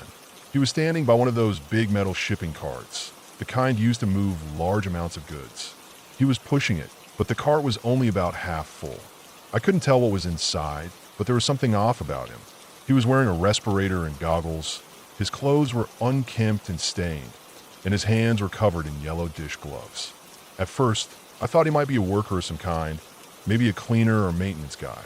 But then, as soon as he saw us, everything changed. He stopped what he was doing, his head snapping up to look directly at us. I could feel the tension in the air instantly. There was something about his posture, his sudden stillness, that set my nerves on edge. Then, without warning, he started running toward us, full speed, like he'd been waiting for us to show up. My heart dropped into my stomach. I didn't think, I just acted. I slammed my foot on the gas pedal, spinning the tires as I floored out of there. My friends in the backseat were all talking over each other, asking what the hell was going on, but I didn't have an answer. I couldn't look back, couldn't bring myself to glance in the rearview mirror. I just wanted to get out of there as fast as I could.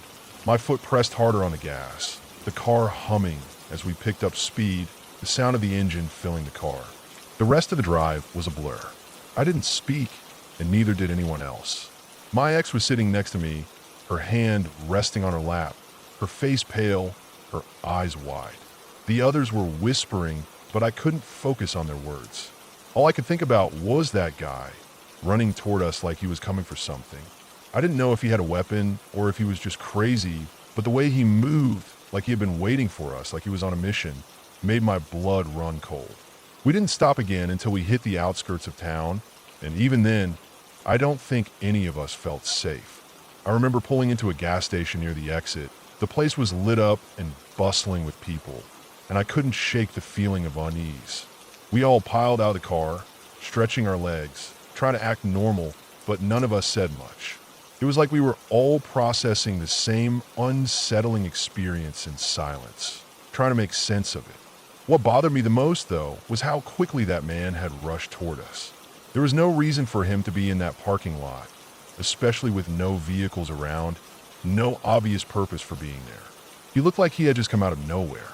The fact that there were no other cars, no sign of life, just made everything feel even more isolated and strange. Why was he there? Why did he run at us like that? I never figured it out. We never talked about it again. It wasn't until much later that I even thought about how bizarre it was that he had no car, no other people around him, no explanation for why he was doing what he was doing. I still have no idea what he was up to, but it didn't feel right. Not one bit. It felt like he was there for some other reason, something that didn't involve us, but also something that didn't make sense. A few months later, my ex told me a story about something that had happened to her while she was in Atlanta with her sister and her sister's boyfriend. They had gone to a Braves game, and on their way out, they took a wrong turn. I don't know how it happened, but they ended up in a bad part of town.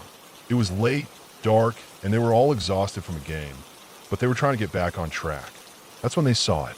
A group of people, at least 5 or 6, were beating another guy in the middle of the street. She said they had bats, kicking him when he was down, shouting, but none of them seemed to care that people were watching. My ex and her sister's boyfriend locked the doors immediately, not wanting to get involved, but they couldn't look away.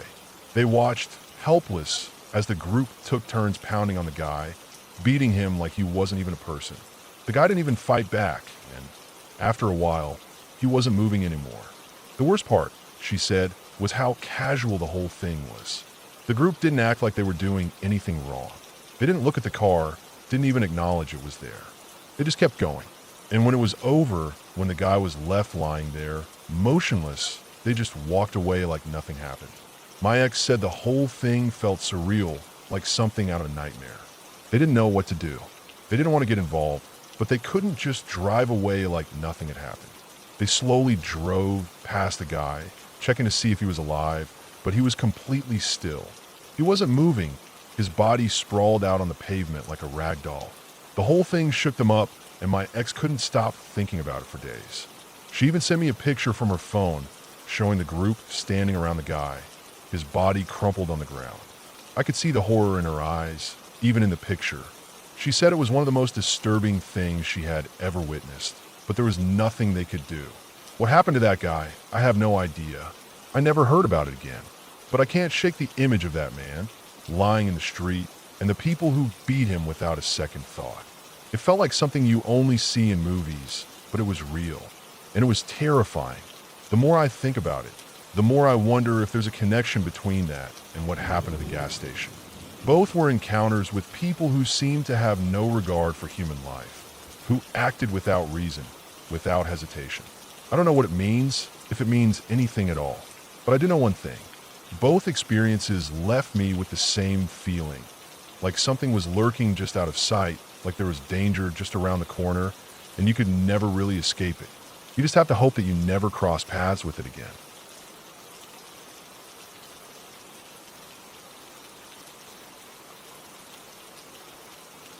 I was home alone for about 6 days, which was exactly the kind of thing I needed. Being a student, there's nothing more I love than having a few days to myself. No lectures, no deadlines, no annoying group chats. Just me and the silence of the apartment. It's easy to get comfortable when you don't have to be anywhere, and I had made myself at home, waking up late, binge watching shows, and letting the days drag on without a real sense of urgency. But there's always that moment when reality kicks in and the food runs out. My fridge was empty, and the only things left were old cans of soda, a half-eaten bag of chips, and some expired yogurt I didn't even want to touch. So, naturally, I decided to go grab something from McDonald's. It was about 2 a.m. I was tired, but I knew I could grab some fries and a burger and enjoy it while watching whatever was left on my screen. It felt like a good idea at the time, but I didn't realize how that simple decision would change everything. The McDonald's was in a part of the city I didn't usually go to at night. It was one of those areas with a bunch of shopping malls, entertainment centers, and what felt like a never-ending street lined with businesses. Normally, it was full of people, guys and girls hanging out, people just finishing up their late-night shopping, others on their way to bars or clubs. The place always had energy, with the sounds of laughter and the soft hum of streetlights. But tonight, it was different. The usual vibrance was gone. The entire area was practically dead. It was dark, unnaturally so. I could barely see the outline of the buildings as I drove through, and it felt a little eerie, like something was off. The streetlights, which were usually on at night, were all off. It was like the entire district had been shut down, except for the occasional darkened storefront or abandoned entertainment venue. The roads were empty, and there wasn't a single person in sight. I was about halfway through the area when I saw him, standing in the middle of the road. At first, I thought it was just someone waiting for a bus or maybe a late-night wanderer, but as I got closer, something didn't sit right. He was dressed in dark clothes, dark pants, dark jacket, and a white sweater underneath. His clothes were a bit disheveled, like he hadn't bothered to care about how he looked. It wasn't until I got even closer that I realized what I was seeing wasn't just someone walking, but someone who looked seriously injured. He was stumbling toward my car, moving slowly, like he had no real energy or strength. His body swayed with each step, like a zombie from one of those horror movies. I could see that his face was covered in blood. His mouth, his chin, his hands, all stained red. His stomach area had a dark blotch, a patch of what looked like blood, and I could tell it wasn't a good sign. There was a strange kind of shuffling sound under his feet, and when I looked down at the ground, I saw drops of blood falling with every step he took. I had no idea what had happened to him, or if he was in some kind of danger, but everything about the situation felt wrong. I didn't know whether to stop or drive past him, but I figured I should stop just in case. Maybe he needed help. So I rolled the window down just a few centimeters, enough to keep the car locked but still able to talk if needed. I had my phone in my hand, ready to dial for help if things escalated. My foot was on the gas pedal, ready to take off at a moment's notice. There was something about the whole situation that made me nervous, like something was going to happen. When he got to the driver's side of the car, he leaned down against the window and started speaking in a thick, heavy accent. "Come on, you'll drive to XYZ, he said, referring to a poor district on the other side of town. His words were urgent, harsh, almost demanding. I didn't know what to think. I just stared at him for a second, unsure what he was asking, still processing his appearance and the blood. I stuttered out, "What?" He didn't miss a beat. His tone got sharper, angrier even, and he repeated himself. I said, "Drive to XYZ." That's when my instincts kicked in. Every part of my brain screamed at me to get out of there. The unease that had been building inside me reached a tipping point. I couldn't even explain it fully. There was something in the way he moved, the way he talked, the look in his eyes. It was like I had no choice but to go. I slammed the car into first gear and stepped on the gas, peeling away from him as quickly as I could. The engine roared, and I didn't look back until I reached McDonald's. I could feel my heart pounding in my chest. My hands were shaking. I had to get out of the car and make sure everything was okay. When I stopped in the parking lot, I saw a large bloody handprint on the window. The side of the car had little blood droplets all over it, little perfect specks of crimson on the dark surface. I had no idea if I had just avoided something dangerous or if I had just witnessed some kind of awful event unfold. The adrenaline in my system made it hard to think straight. Still in shock, I grabbed the wet paper towels from the McDonald's napkin dispenser and started wiping the car down. The whole time, my mind was racing. What had just happened? Who was that guy?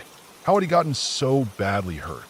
My phone buzzed, and I realized I was considering calling the police, but then I hesitated. In my area, the police weren't exactly known for doing much.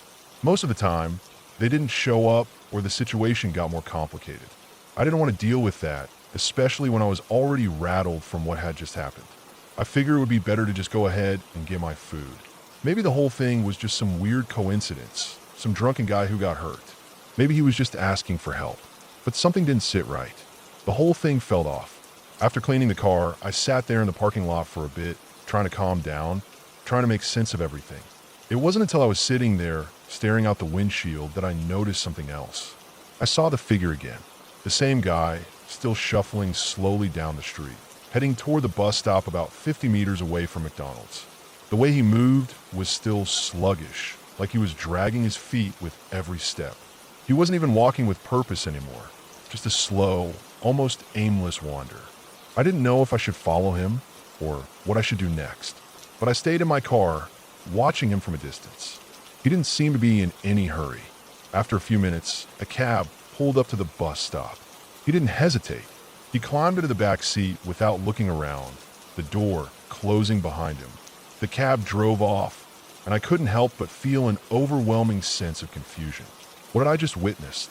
Was this guy hurt in some kind of violent incident? Was he homeless and just lost, asking for a ride to somewhere he thought he could get help? I sat there for a long time, trying to piece together what had happened. I eventually decided to head home.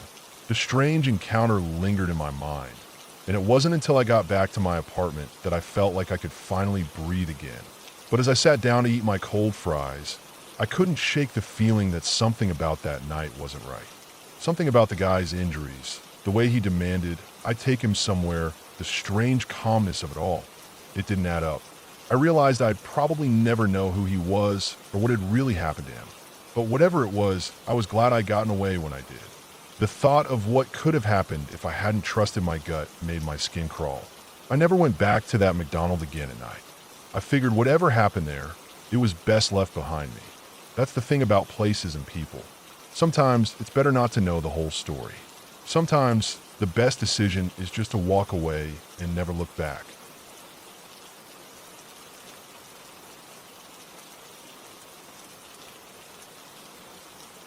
The day my father decided to go investigate a resident in our municipality started out as any other.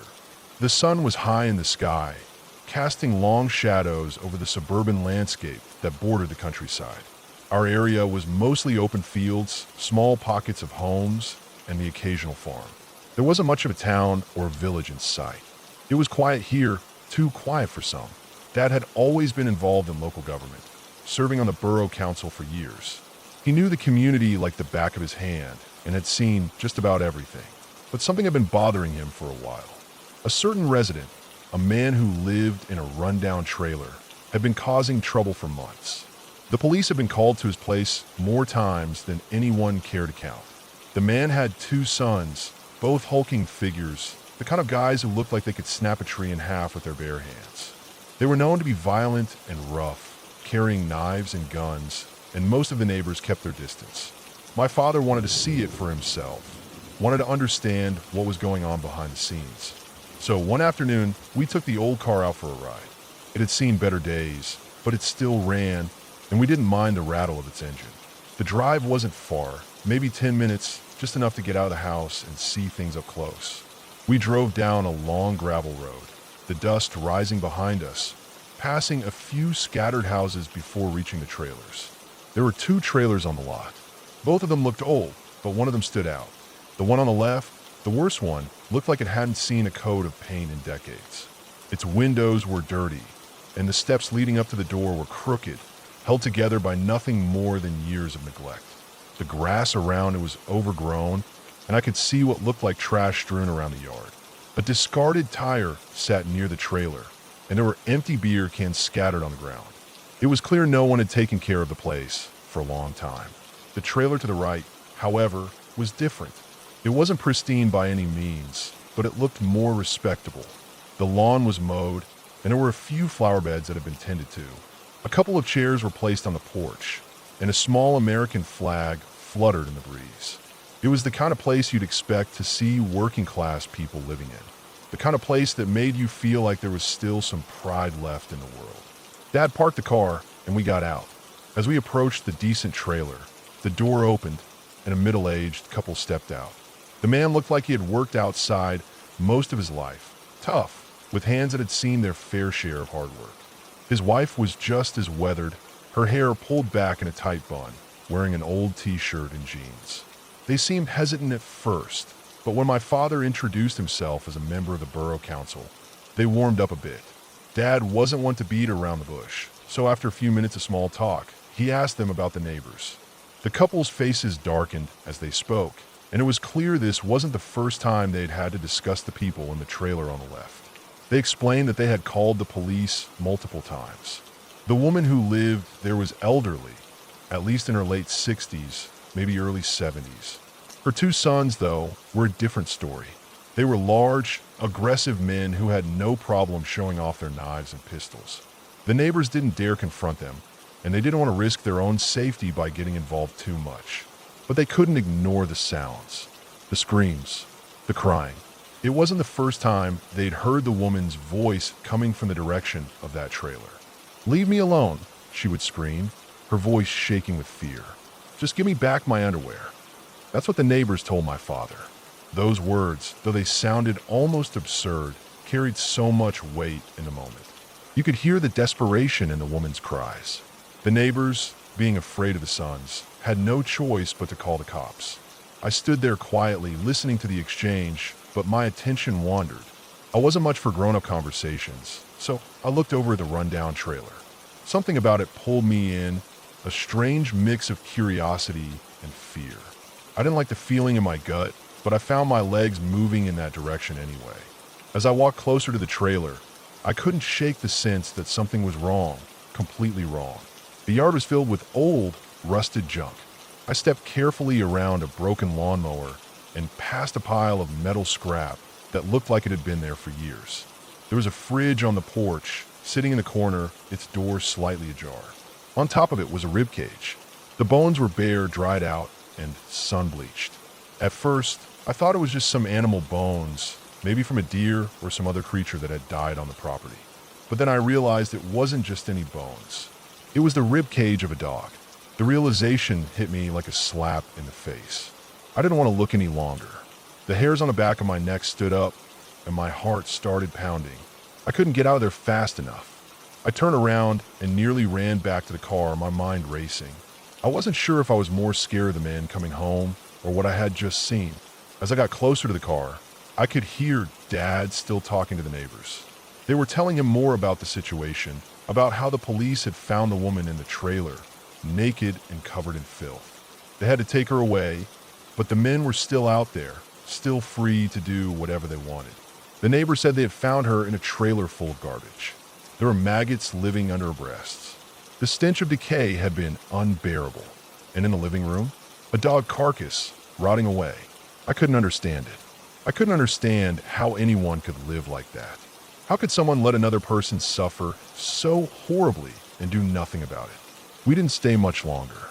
Dad and I got back in the car, and he drove us home, the silence between us thick with unspoken thoughts. The whole ride back, I couldn't stop thinking about what I'd seen. The ribcage, the filth, the screams. It felt like something was lodged deep inside me, something I couldn't shake. That night, I lay in bed staring at the ceiling, my mind replaying everything. The images of that trailer, of the poor woman, kept coming back. I didn't know if the police had done anything more to help her, but I couldn't forget the way the neighbors had described the situation. They were scared, but they had done what they could. They had called the cops, but the whole thing seemed like a bad dream that just wouldn't end. As time passed, I thought about the story less and less, but every now and then, something would trigger a memory of that day. The smell, the sight of the ribcage, and the feeling of dread that had followed me long after I left that place. I didn't know what had happened to the woman after that, or if the sons were ever arrested, but I knew one thing for sure. I was glad I'd never have to see that trailer again.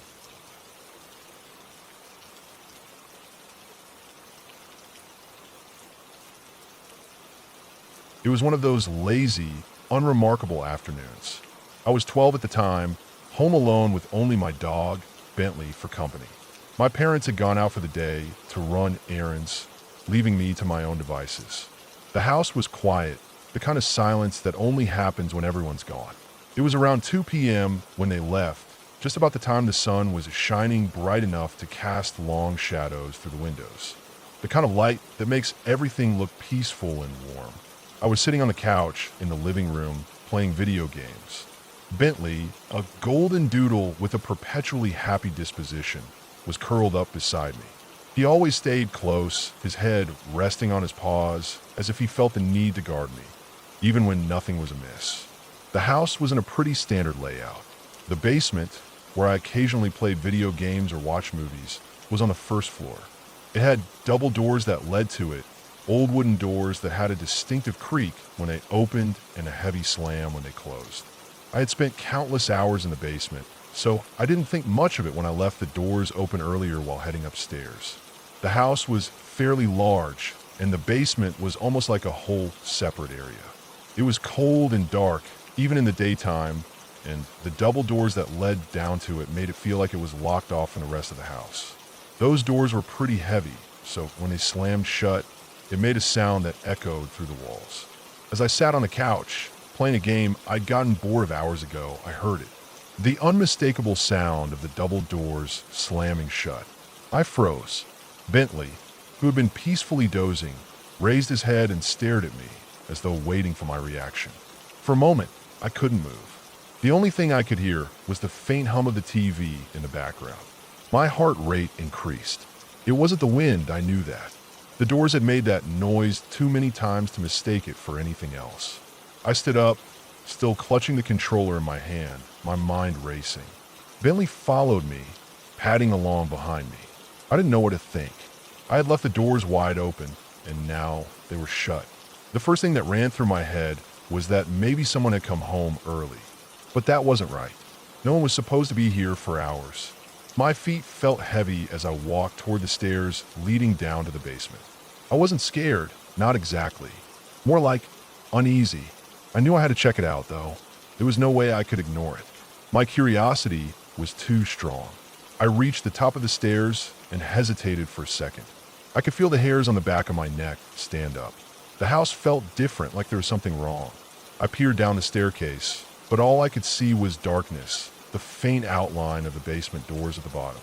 There was no noise, just an oppressive silence. For some reason, I didn't feel as comfortable as I had just moments before. Bentley gave a low whine behind me, his ears flattened against his head. He didn't usually act like that, and it made my stomach twist. I took a deep breath and turned on the stairs, heading down slowly. The air was colder as I descended, and the faint smell of dust mixed with old wood filled my nose. The further I went, the more I wished I hadn't heard the doors slam. Maybe I should have just ignored it. But now my curiosity had pushed me too far. When I got to the bottom of the stairs, I turned the corner to face the double doors. They were shut tight, exactly as I'd heard. I should have just walked away, called my mom, and told her I'd heard something weird. But no, I needed to figure it out. I needed to know what had happened. Without thinking much more, I walked up to the doors, grabbed the handle, and kicked them open with one swift motion. The sudden movement startled Bentley, and he darted into the basement without hesitation, sniffing the air and pawing around as if to investigate. I stood at the top of the basement landing, staring into the dark space. "Bentley, what is it?" I whispered, more to myself than to him.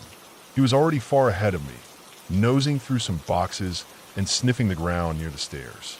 There was no sound from him, just the occasional shuffle as he explored. I stood there for a moment, trying to figure out what to do next. I was still holding my airsoft gun. It was a small plastic gun, nothing really effective, but it made me feel a little safer. I never imagined I'd need it for anything more than just shooting targets, but here I was considering taking it with me into the basement. I stepped into the basement carefully, keeping close to the stairs in case I needed to make a quick getaway. Bentley was already sniffing around the far corner of the basement, where there was a big window that overlooked the backyard. The window had a metal ladder attached to it, leading down to the ground below. I had always thought the window looked like something straight out of an old horror movie, especially when it was dark outside. But now, with Bentley exploring, it seemed almost normal. I glanced around, trying to keep my mind focused. The basement had a strange feel to it now, like it wasn't quite as empty as I thought it was. The boxes stacked in the corner seemed a little closer together, the shadows a little darker. But none of that explained the sound of the doors slamming shut. Bentley suddenly stopped sniffing and looked up at me with his head tilted. He barked once, a short, sharp sound that echoed through the basement. I froze. There was something off about the way he was acting. Usually, he was the happiest dog on the planet, always wagging his tail and never acting out of the ordinary. But now, his fur was bristled, and his eyes were fixed on something in the back corner.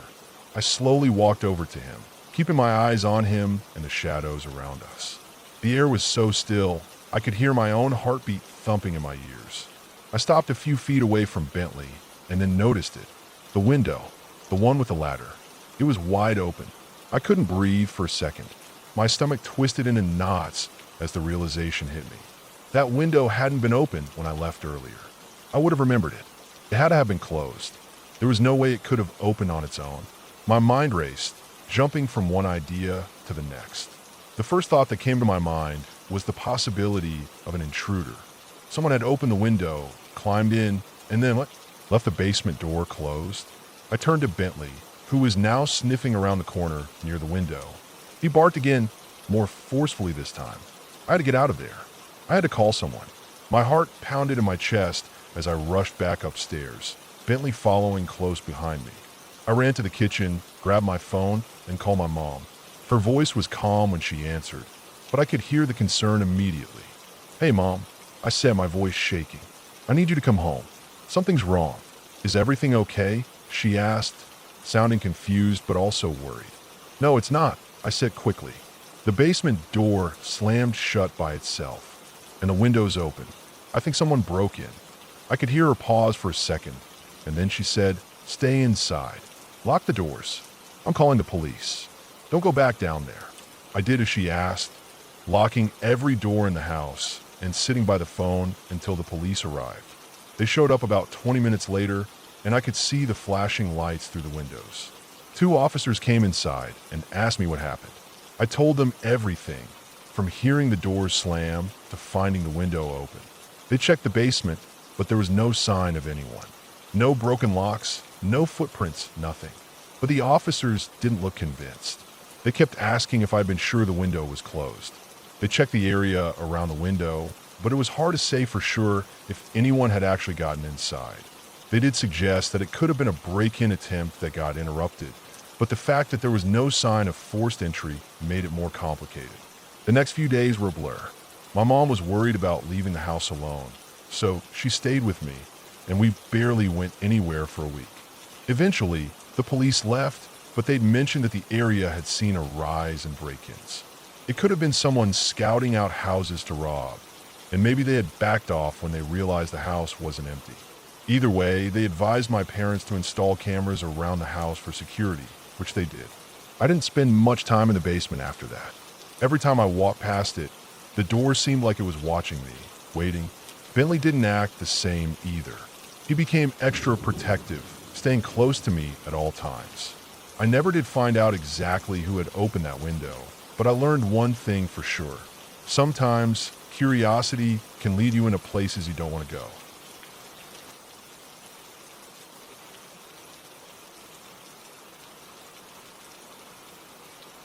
I remember it like it was yesterday. I was in middle school at the time, probably 7th or 8th grade. My brother, who was 2 years younger than me, and our two friends, Spencer and Lucas, were hanging out at my house.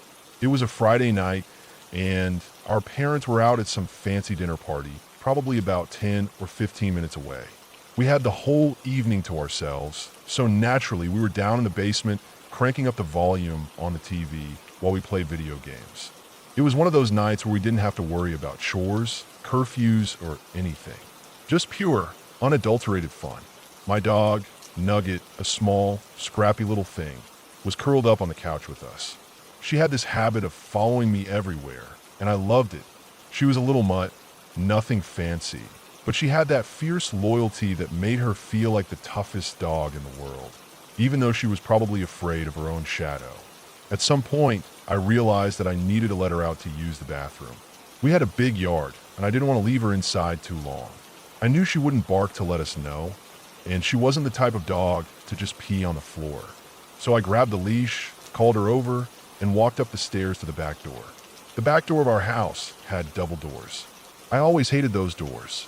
One of them opened normally, but the second one, well, it didn't really function the way it should. You had to bend over and unhinge at the bottom, and then get on your tiptoes to do the same at the top. I hated doing that because it felt so unnatural, but that was just how it worked. The door was old, and over time, the latch just wore down. But we always kept it locked. My parents were big on security. They drilled it into me that I needed to lock everything up every time we were home alone, even if we just went outside for a minute. So I opened the door for Nugget, let her wander out into the yard, and stood there for a few seconds, just breathing in the cool night air. It was peaceful. The crickets were chirping, and there was that fresh smell of grass and earth that only comes at night. I made sure to lock the door behind me. I remember thinking, there's no way I'm messing up the lock this time. I had locked it properly, the way my parents always showed me. I checked it again, just to be sure. The latch clicked into place. Nugget was still sniffing around outside, so I closed the door and made my way back down to the basement. I didn't think twice about it. When I got back downstairs, the game had progressed a little, but the guys were still playing like they always did, shouting and joking. Nugget came in shortly after, running down the stairs and curling up next to me, as usual. It was normal. We kept playing, losing track of time, laughing at stupid things, and arguing over which game was better. It was one of those nights where everything felt comfortable and safe. We were just kids, not thinking about anything bad happening. Then about 20 minutes later, Spencer, who was sitting next to me, turned to me and asked, "Hey, who let Nugget in?" I stared at him, confused for a second, not quite understanding the question. I looked down, and sure enough, there she was laying on the floor just a few feet away from us, looking up at us with her big, innocent eyes.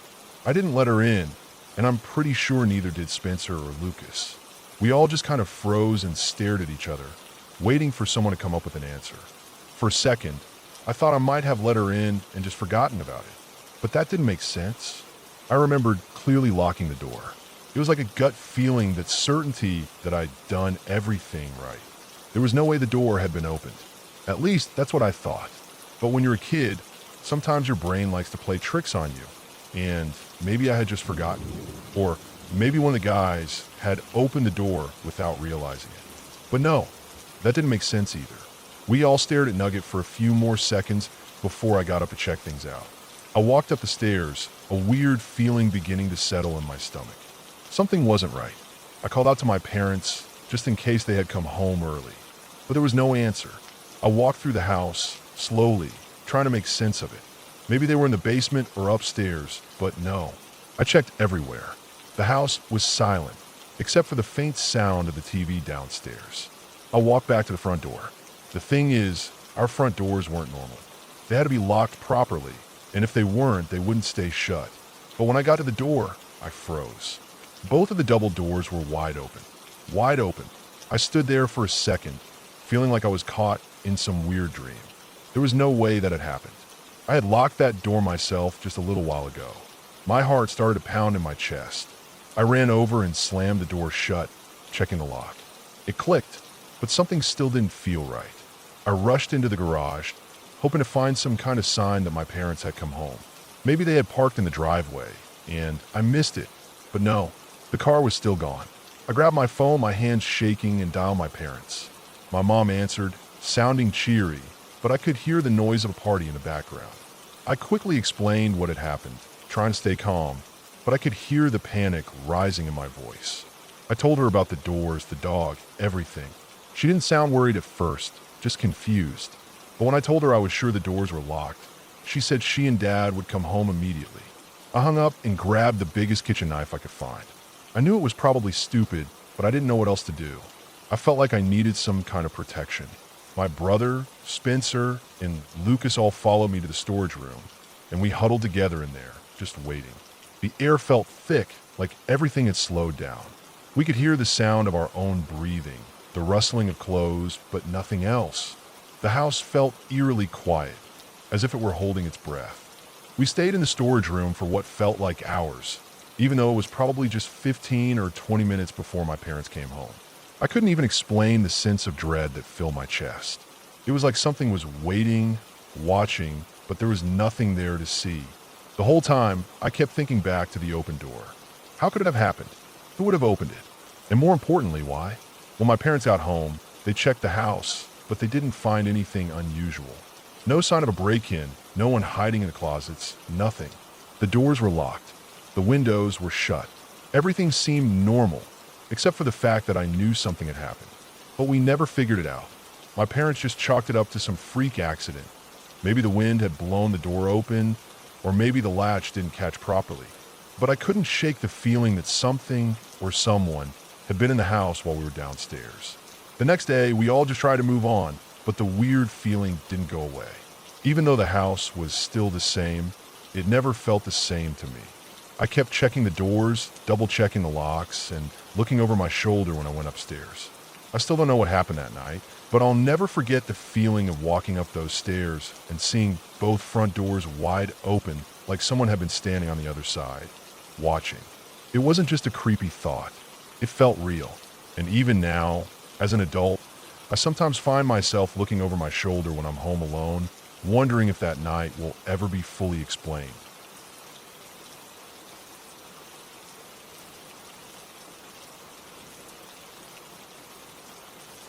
That night was supposed to be just like any other sleepover. My friend had invited me over to celebrate his birthday, and we were all excited. The plan was simple: watch a movie, eat cake, maybe play some video games, and hang out. But as the night wore on and the clock got later, the excitement started to fade, and what was supposed to be a normal birthday sleepover turned into something neither my brother nor I would ever forget. My friend's house was on the outskirts of Yakima, Washington, near an old orchard field. His family had lived there for years, and I had been to his house countless times. The orchard was a peaceful, rural area with only a few neighbors scattered around. It was the kind of place where the days felt long and slow, and the nights were quiet until that night. Anyway, my brother, who was 14 at the time, came along with me, and we brought a few of our other friends. We hung out for a while, and everything felt pretty normal. But by the time the movie was over and the cake had been devoured, the sky had darkened and the air had gotten cooler. Everyone was starting to get sleepy, but I wasn't ready to call it night yet. I remember sitting there, just watching my friends slowly winding down. My mind started to wander, and I remembered something that had been bothering my friend for a few days. His dog had gone missing a couple of days before. It wasn't the first time the dog had run off, but this time it had been gone for a while. My friend was worried. He'd been searching the area for the past couple of days, but he couldn't find any trace of the dog. I remember feeling bad for him, so I thought of an idea. Why don't we look for the dog tonight? I suggested. We've got a few of us here, and it's dark enough now where we might be able to spot something with flashlights. My brother agreed, and the rest of our friends seemed excited by the idea of going on a late-night adventure. We grabbed flashlights, binoculars, and a few snacks, then set out toward the orchard. The night air felt crisp against my skin as we made our way out of the house and onto the road. The orchard lay just beyond the yard, and we quickly made our way to the worn trails that cut through the fields. The dirt paths were familiar. My brother and I had run through these trails countless times when we were younger, but tonight, something felt different. It was like the night was holding its breath, waiting for something. The ground was soft underfoot, and the sounds of our footsteps mixed with the occasional rustle of wind through the trees. We followed the trail as it wound deeper into the orchard, heading toward the creek. The moon was hidden behind clouds, casting everything in a shadowy, dim light. It was quiet, too quiet really. I couldn't shake the feeling that something was out there, watching us. But I brushed it off. I told myself it was just nerves. I was 12, after all, and my imagination often ran wild in the dark. We made our way to the creek. The water gurgled softly, breaking the silence for a moment, and then we stopped. My brother was talking to one of the other kids about something, probably about how far we should go to search for the dog, but my mind wasn't on the conversation. I was looking out into the field, past the creek, where a small hill rose up. There was something out there. At first, I thought it was just a trick of the light, maybe the shadows playing on the hill, but then I saw it again. Movement. Out of the corner of my eye, I caught a glimpse of something dark standing at the top of the hill. At first, I thought it was a person, but it didn't move like one. I couldn't make out details, but it was tall and broad. My heart skipped a beat. I froze for a second. Hey, do you guys see that? I asked my brother, my voice a little shaky. He looked up, but by the time he did, the figure had disappeared behind a ridge. I couldn't believe what I'd just seen. Maybe it was a shadow, I thought. Maybe I was just tired. But then, out of nowhere, the figure reappeared, and this time, it was running down the hill. I froze, watching as the massive shape moved fast, charging down the hill toward us. It was running on two legs, and its movements were fluid, almost unnatural. The grass beneath it flattened as it ran, and I could hear the soft crunch of the underbrush being trampled. I was paralyzed for a moment, unable to process what I was seeing. It didn't look like a man or any animal I recognized. It was big, bigger than anything I'd ever seen before, and it was moving with a speed that didn't make sense. I quickly pulled out the binoculars I had brought with me. My hands were shaking as I brought them to my eyes. I adjusted the lenses and focused on the figure. What I saw through those binoculars made my stomach drop. It was massive, and it was not human.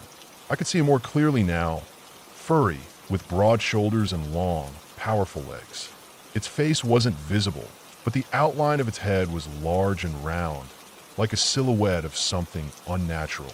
The way it moved was terrifying, too fast, too strong, like it wasn't bound by the same rules that we were. I didn't know what to think. I lowered the binoculars for a second, trying to gather my thoughts. Maybe it was an animal, I told myself. A bear, maybe. But then, no bear I'd ever seen could move like that, could run on two legs with such speed. I handed the binoculars to my brother. Look, I said, my voice barely above a whisper. He didn't hesitate. He grabbed them and brought them up to his eyes. I watched his face as he stared into the distance. His expression blanked for a moment. But then, everything changed. My brother dropped the binoculars. They hit the ground with a soft thud, and before I could say anything, he turned and ran. He didn't even say a word. He just bolted, sprinting back toward the house, disappearing into the darkness without a second thought. I stood there, staring after him, my mind racing. What the hell was that? My thoughts scrambled for an explanation, but I couldn't find one. The figure was still out there, somewhere, and I had no idea what it was or why it was running toward us. I hesitated for a moment, unsure of what to do. I knew I should run too, but my legs felt like they were frozen in place. I didn't know what had made my brother panic like that, but I could see the fear in his eyes when he looked through the binoculars. And I knew then that whatever we had just seen wasn't something we should be messing around with. I glanced over at the others. They were standing in a cluster a few feet away, looking at me, confused. I didn't know what to tell them. I didn't even know what to think myself. I just knew we needed to get back to the house. I didn't wait for them to say anything. I grabbed my flashlight and started running. I didn't care if anyone was behind me. All I could think about was getting back to safety. The trail back felt longer than it ever had before. Every noise in the trees seemed amplified. Every rustle of the wind made me jump. My heart was pounding in my chest as I ran, my feet stumbling over the uneven ground. I didn't stop until I was back in the yard, standing by the house, breathing heavily. My brother was already inside, and I could see the others arriving shortly after me. We didn't talk about it much. Not right then. We were all just too shaken up. I remember sitting there on the porch, the cool air still hanging around us, but I couldn't shake the feeling that something was watching us from the darkness. The others were talking about how creepy the orchard was at night, but I wasn't really listening. I was too busy trying to convince myself that what I'd seen wasn't real. But deep down, I knew it was. Whatever that thing was, it was real, and it wasn't something I ever wanted to encounter again. The rest of the night passed in a blur. I don't remember much of what happened after that. We eventually went inside, and we all tried to sleep, but the fear of what we'd seen still hung in the air like a thick fog. The next morning, things felt normal again, but the unease lingered. To this day, my brother and I still talk about that night. He won't go into details, and neither will I. We both agree on one thing, though. Whatever we saw out there that night wasn't human. It wasn't anything like we'd ever seen before, and it's something I hope to never come across again.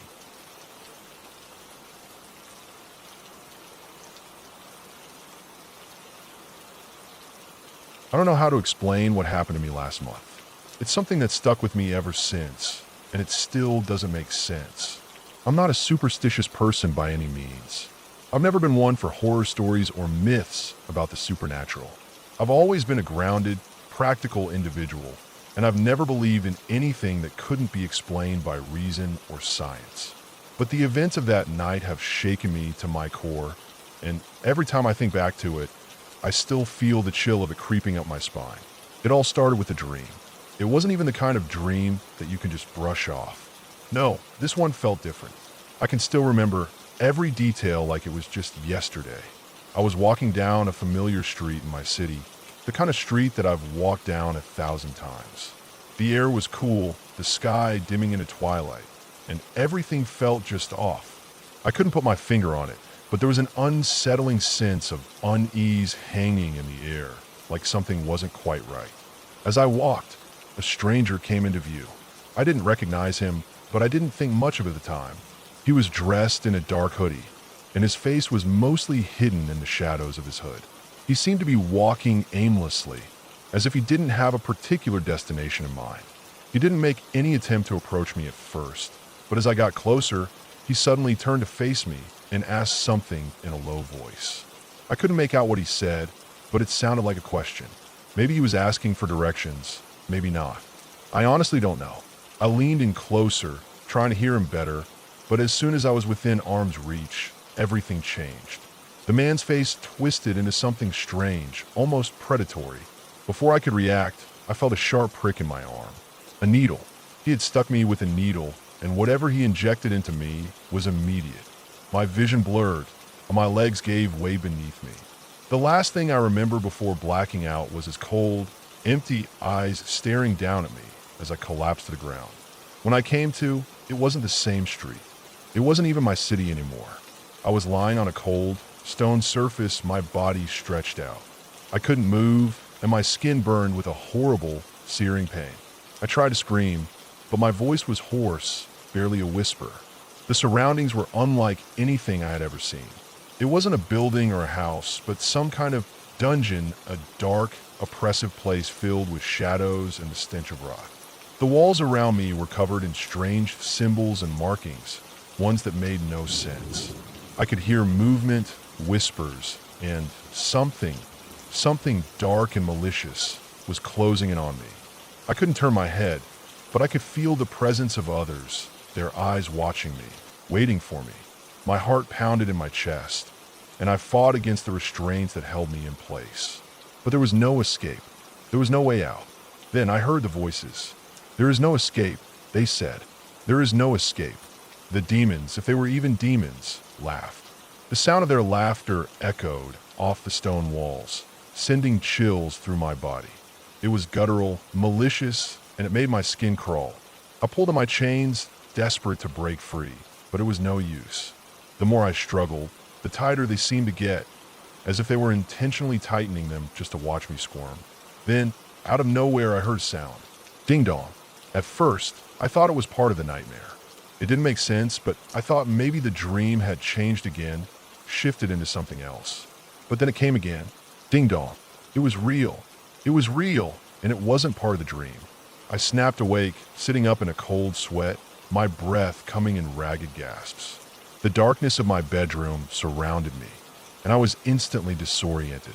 For a moment, I couldn't remember where I was, what had just happened, or how much time had passed. It took me a second to realize that I wasn't in the dungeon anymore. I was in my apartment. I wasn't dreaming. The doorbell rang again, loud and clear. Ding dong. I froze. It was 5 o'clock in the morning. Still dark outside. I live alone. I wasn't expecting anyone. The more I thought about it, the more I realized how strange it was. Who would be at my door at this hour? It wasn't a time anyone would visit. Ding dong. The sound was even more urgent this time, like whoever was on the other side was trying to get my attention. I tried to ignore it. Maybe it was just some prank. I didn't know, but the hairs on the back of my neck stood up. Something didn't feel right. My heart was racing in my chest, and I couldn't shake the feeling that something was terribly wrong. I grabbed my flashlight from the nightstand and crept down the stairs to my front door. Every step felt like it took an eternity. The apartment was eerily silent, and the only sound was the pounding of my own heartbeat in my ears. I reached the front door, turned the handle, and opened it just a crack, peering outside. No one was there. I could see the empty street, lit by the dim glow of the street lamps. It was raining lightly, the kind of rain that seemed to chill you to the bone. The porch was completely empty, nothing but the sound of the rain and the distant hum of city traffic. There was no one in sight. I stood there for a moment, trying to calm my racing thoughts. Maybe it was a prank. Maybe someone had rung the doorbell and ran off. I didn't know, but it didn't make sense. No one would ring a doorbell at this hour in this weather. I closed the door and locked it behind me, trying to shake off the unease that was creeping up my spine. I told myself it was nothing, just a malfunctioning doorbell, maybe, but as I walked back up the stairs, I heard it again. Ding dong, ding dong, ding dong. 3 quick rings. I froze. I couldn't believe it. My heart raced as panic set in. There was no way someone could have gotten back there so fast. No one was there when I checked, and now, 3 more rings, rapid fire, almost desperate in their urgency. I rushed back down the stairs, my flashlight shaking in my hand. The hallway felt like it was closing in on me, the air thick and heavy with dread. I threw open the door again, scanning the porch for any sign of life. Nothing. The porch was completely empty. No one was there. No one at all. I stood there for a moment, breathless, trying to make sense of what was happening. My mind raced. Was someone playing a joke on me? But this didn't feel like a joke. It felt like something else. Something I couldn't quite explain. I went back upstairs, and this time, I switched off the doorbell ringer, hoping that would end it. The silence was suffocating, but I tried to push the thought of the doorbell out of my mind. I tried to lie down and fall asleep, but it was impossible.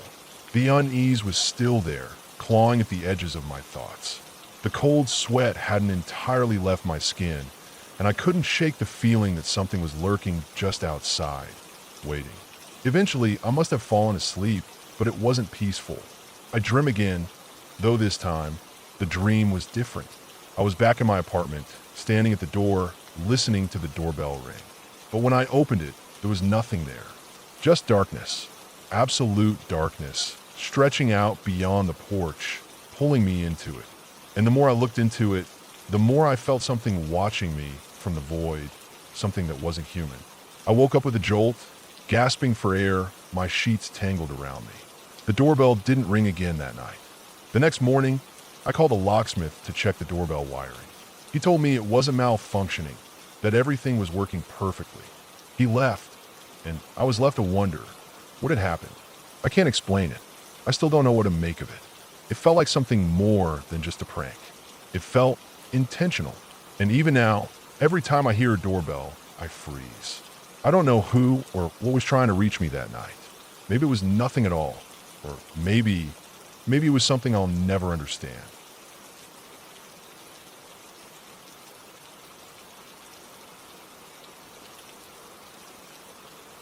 When I was 7, my sister, who was 8, and I would walk down to the park at the end of the street.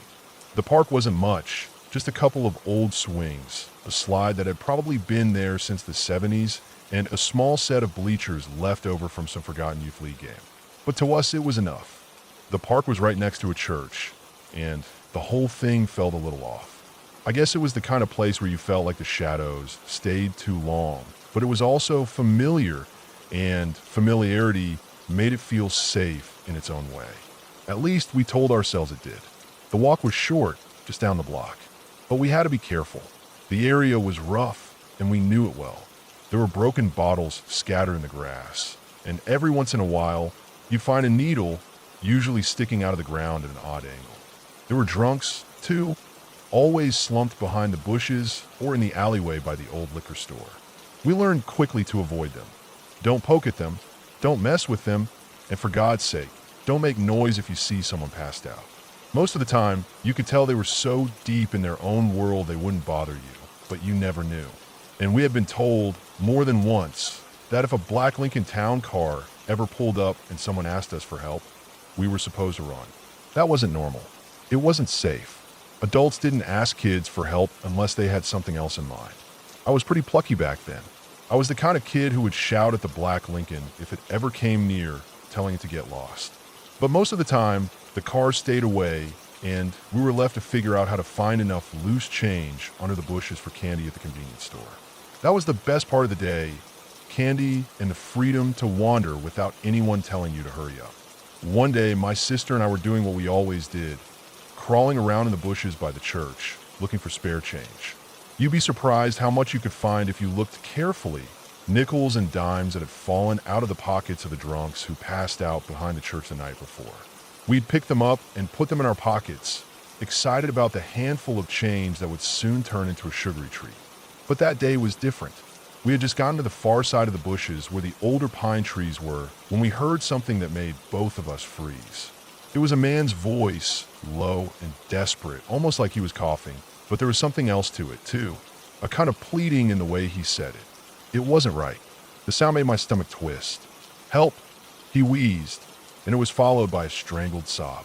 My sister and I looked at each other, wide-eyed, the change in our hands forgotten.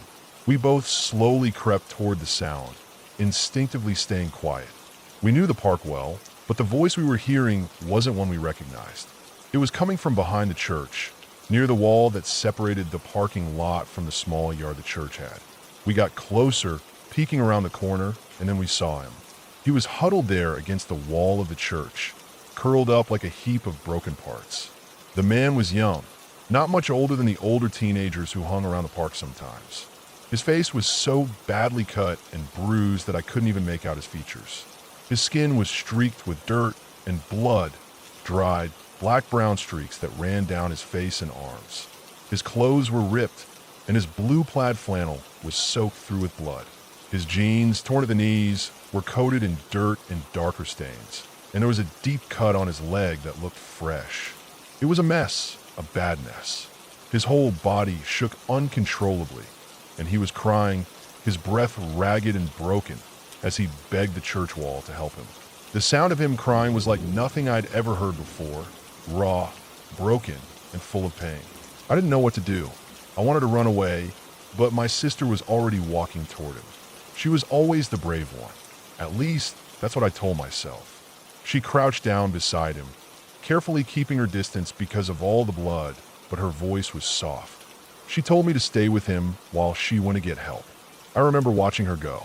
I wanted to call out to her, to tell her not to leave me there with him, but my voice wouldn't come. I stayed there, sitting beside this stranger, my legs crossed in the dirt as I tried not to touch him. Even though he was shaking so hard, I thought he might break apart. I just kept repeating over and over, "Help is coming. Don't worry, help is coming." But I didn't know if I even believed it. What kind of help would come? Who would come for someone like him?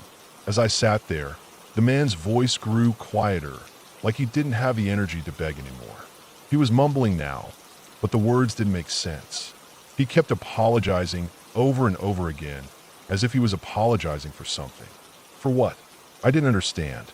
It felt like hours before anyone came. I wasn't sure how much time had passed. The sun was starting to dip behind the trees, and I remember thinking it was probably close to dinner time. My sister had been gone too long. Eventually, I heard the familiar voice of Mrs. Patterson, the old woman who lived in the house on the corner. She had probably recognized me when I went to the front of the church with the man, because when the police came, they took me home. Mrs. Patterson was already standing there, talking to the officers, and she seemed confused. She didn't understand why I was sitting outside the church with him, but the cops didn't ask me any questions. They told me to go home, so I did. They took the man away, though, put in the back of their patrol car. I never saw him again. I don't even know if he survived. From the way he was shaking, from the way he kept apologizing as if whatever had happened to him was his fault, I think he probably didn't. But I didn't know for sure. The next day, we went to the park like usual, my sister and I. The hedges we had been crawling through the day before were gone. They'd been chopped down, along with most of the lower limbs of the pine trees. So the drunks and the gang members who hid there at night couldn't use it as cover anymore. It felt different, the park. It wasn't the same, and it was quieter, almost too quiet. I didn't talk about it with my sister. We didn't mention the man or the blood. We didn't talk about the way his body had trembled against the wall of the church or the way he had cried. But I think we both knew, deep down, that we'd seen something that kids shouldn't see, something that should never happen to anyone. The kind of thing you could never unsee, even if you wanted to. A week passed before they came to spray the dried blood off the side of the church. It was bad. The stains were dark and hard to scrub away, like they'd soaked into the bricks themselves. But after that, it was like it never happened. The park was still there, and the church was still there, and we still walked down the street to play. But something had changed. It wasn't the same anymore. The world had shifted a little, and I don't think either of us ever really talked about it again. I don't know what happened to that man, and I'll never know. But I'll always remember the look in his eyes when he cried out for help, and how broken he seemed. I never understood what gang violence was until then, not in the way I understood it after that day. It was something that made your stomach feel tight and your mind dizzy. I didn't have the words for it, but I felt it. Sometimes when I pass by the old park, I think about that day, and I can still hear the sound of the man's voice, pleading and shaking, lost in his pain. The gang members probably never got caught, and that part of the town, that place, it hasn't really changed. But I have. We all have. The world can be brutal, and not everything gets fixed. But the truth is, the park might still be there, and people might still go there, but I don't think anyone ever forgets the things they see when they're too young to understand them. I'll never forget that man.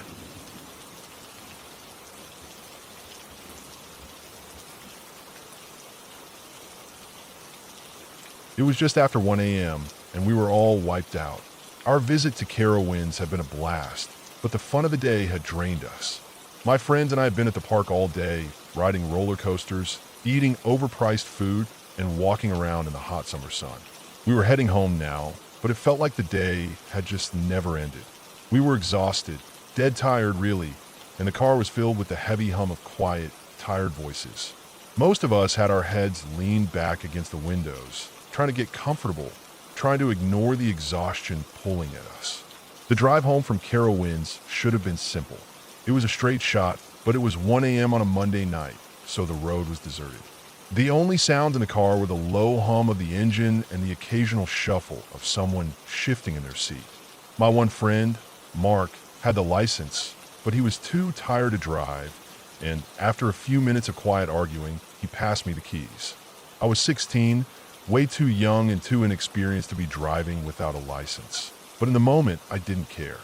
I wanted to be home, so I took the wheel, my hands gripping the steering wheel tighter than I'd ever gripped it before. I kept telling myself to just stick to the speed limit, nothing risky. I'd heard enough horror stories about underage drivers getting pulled over and arrested, and I didn't want any of that. Plus, I figured it was late enough that we wouldn't see much traffic. The road was empty, almost eerily empty. For the first 20 minutes, it felt like we were the only ones on the highway. It was the kind of emptiness you don't expect in a world where roads are always crowded. The darkness outside was oppressive. The only light coming from the headlights and the occasional distant flicker of a streetlight on the side of the road. We passed miles and miles without seeing another car. Then, out of nowhere, it happened. A van appeared behind us. I didn't think much of it at first. It was just a van, probably heading somewhere, but the second I saw it, I felt the first stirrings of unease. It was tailing me, staying too close, way too close. My eyes flicked to the rearview mirror, and I could see it. The headlights glaring into the back of my car. I had no idea who it was or why they were driving so close. We hadn't seen a single car in so long, and suddenly, this van shows up behind us, and it's just hovering there. The driver wasn't passing. The road was wide open, and I was going the speed limit, but this guy wasn't moving. I tried to stay calm. Maybe it was just a coincidence, right? Maybe he was just going at the same pace. But the more I thought about it, the more my pulse quickened. I glanced at my friends in the back seat. They were all half asleep, but now they were waking up, noticing the van. "Why is he so close?" one of my friends asked groggily.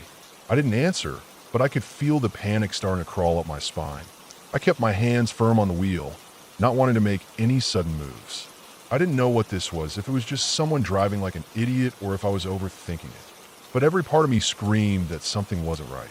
I tried to take the exit, but the van followed. It was like he knew exactly what I was doing. My hands were slick on the steering wheel. I glanced in the side mirror again. The van hadn't backed off. There was no escape. It was just me in this van, and the road felt impossibly long. I wasn't sure how much time had passed, but it felt like hours. Finally, the van pulled into the passing lane. I exhaled deeply, my body relaxing for the first time in what felt like forever. But that relief didn't last long. The van sped past me, its taillights almost blinding in the darkness. For a moment, I thought maybe this was the end of it. Maybe we could go back to our quiet, uneventful drive home. But that wasn't the case. The van didn't disappear. Instead, I saw it again in my rearview mirror, far behind but still in sight. It wasn't tailgating me anymore, but it wasn't leaving either. It kept its distance, following me at a steady pace, like it had no intention of letting us go. My friends were now fully awake, watching the van with wide, nervous eyes. We all kept glancing at it, trying to make sense of what was happening. We'd been driving for an hour with no cars around, and now we were being followed by a random van. It felt like we were in some kind of movie, like we were characters in some horror film. I had no idea what to do. We weren't exactly in a position to outrun him, and there weren't any cars around to help if something went wrong. "I'm freaking out," Mark said from the back. "This is not normal." "I know," I mutter, my voice tight. "We need to get off the road. We need to stop somewhere." I've been scanning for a rest stop or some kind of safe haven for the last few minutes, but the road ahead was still just empty stretches of highway. Then, in the distance, I saw the lights of a rest stop. My heart skipped. It was a sign, a small beacon of safety. But at the same time, my mind screamed at me to avoid it. If we stopped, would the van stop too? But I didn't see much of a choice. We had to stop, or we'd keep driving, with that van following us into the unknown. I turned onto the exit ramp, and the van followed. I kept glancing over my shoulder. When we rolled into the parking lot, I could feel the weight of the decision settling on me. My stomach was in knots. We couldn't just stay in the car. We had to go to the bathroom. But as we parked, I realized that nobody in the van had gotten out. The lights were still on inside the van, but nobody was moving. It was unnerving. I looked at my friends, and we all silently agreed that we weren't getting out of the car until we knew what the van was doing. We needed to stick together, stay alert. Time stretched on as we sat in the parking lot, watching the van. The minutes ticked by, and the tension between us grew. We didn't say much. We didn't need to. We were all thinking the same thing. Why hadn't anyone gotten out of the van? We were all desperate to go to the bathroom by now, but none of us wanted to move. It felt like the van was watching us, waiting for us to make a move. I kept my eyes locked on the van, trying to stay calm, trying not to let my imagination run wild. The sound of the occasional car pulling in and out of the rest stop did little to ease the tension. It felt like we were sitting in the middle of nowhere, exposed. Finally, one of the other cars in the parking lot began to pull out, and we made a quick decision. We couldn't stay here forever. We would leave, And at least then, we'd be following another car, someone who might see if something went wrong. I threw the car in gear, and we slowly pulled out of the parking lot. I glanced in the rearview mirror, half expecting to see the van right behind us.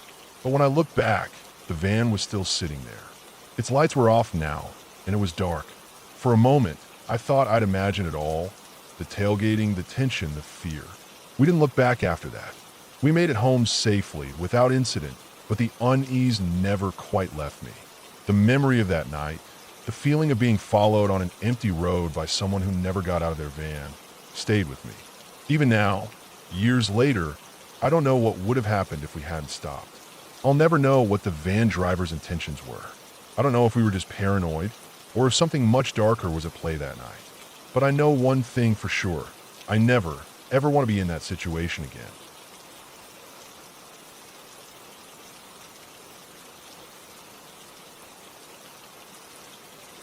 I was about 10 years old when this happened, but I still remember it as vividly as if it was yesterday. It's one of those moments that sticks with you, gnaws at your insides every time you think about it. This house wasn't like any normal house. It had a weird vibe, especially at night. I don't know how to describe it. Maybe it was the way the creaky old would groan in the dead of night, or the way shadows seemed to stretch unnaturally across the walls. But whatever it was, it always made me feel uneasy, like something was lurking just out of sight, waiting for the perfect moment to make its presence known. I shared a room with my dog, Ringo. He was a massive dog, bigger than most dogs you'd ever see, but he wasn't aggressive. In fact, he was a big softy, a mix between a lab and something else. He was probably about the same size as me at the time, or maybe a little bigger. Ringo wasn't just a pet. He was my protector. At night, he would sleep at the foot of my bed, usually curling up right at my feet or on the floor beside me. But there were nights when he would join me on the bed, and I didn't mind. The bed was small, a twin-size mattress, so he'd take up most of the space, leaving me with just enough room to curl up against him. That was comforting. I hated the dark, and the presence of Ringo made it easier to sleep. I guess, looking back, I felt safe as long as he was there. On that particular night, everything felt normal, or as normal as things could feel in that house. The lights were off, and I was just starting to drift off to sleep, lying there in the quiet dark. The house had that usual stillness about it, but that didn't make me feel any better. The darkness, the silence, it always seemed to press in on me, as if the house was holding its breath, waiting for something. Then I heard the door creak open. I didn't open my eyes right away, but I knew who it was. It was always Ringo. He'd come into my room at night sometimes, just wandering in like it was his space, too. I wasn't afraid. I just reached out for him, whispering his name as I felt the mattress dip under the weight of his big, familiar body. Ringo, I whispered, my voice barely above a breath. I could hear him moving, the soft padding of his paws against the floor, and the familiar rustle of his fur as he jumped up onto the bed. I felt the bed shift as he climbed onto the mattress and made his way to the foot of the bed. I could feel his warm body settle down, curling up against my legs, just as he usually did. He was heavy, his weight pressing against me in the way that I had grown so used to. I reached down with my hands to stroke him, to reassure myself that he was there, safe and sound. But something was wrong. As my hand reached toward the foot of the bed, I felt nothing. No soft fur, no warm, familiar weight. Just the coldness of the bed beneath me. I froze for a second, trying to make sense of it. I pulled my hand back, sitting up slightly, but my eyes were still closed. I didn't open them. Not yet. I could still feel the weight on the bed, heavier than it should have been if he wasn't there.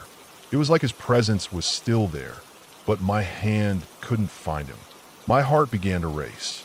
It felt as though the room was closing in on me, but I still didn't open my eyes. I was too scared to.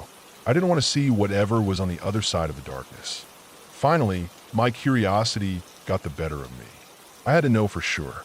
With my heart pounding in my chest, I opened my eyes and I looked. There was nothing, absolutely nothing. The bed was empty and the room felt wrong. I stared at the empty space where Ringo had been, where I could have sworn I felt him. I felt a chill crawl down my spine, a coldness that made my skin crawl. There was no warmth, No, wait. Just emptiness. And then I heard it. The silence seemed to press in on me from every side, and I could feel the hairs on the back of my neck stand up.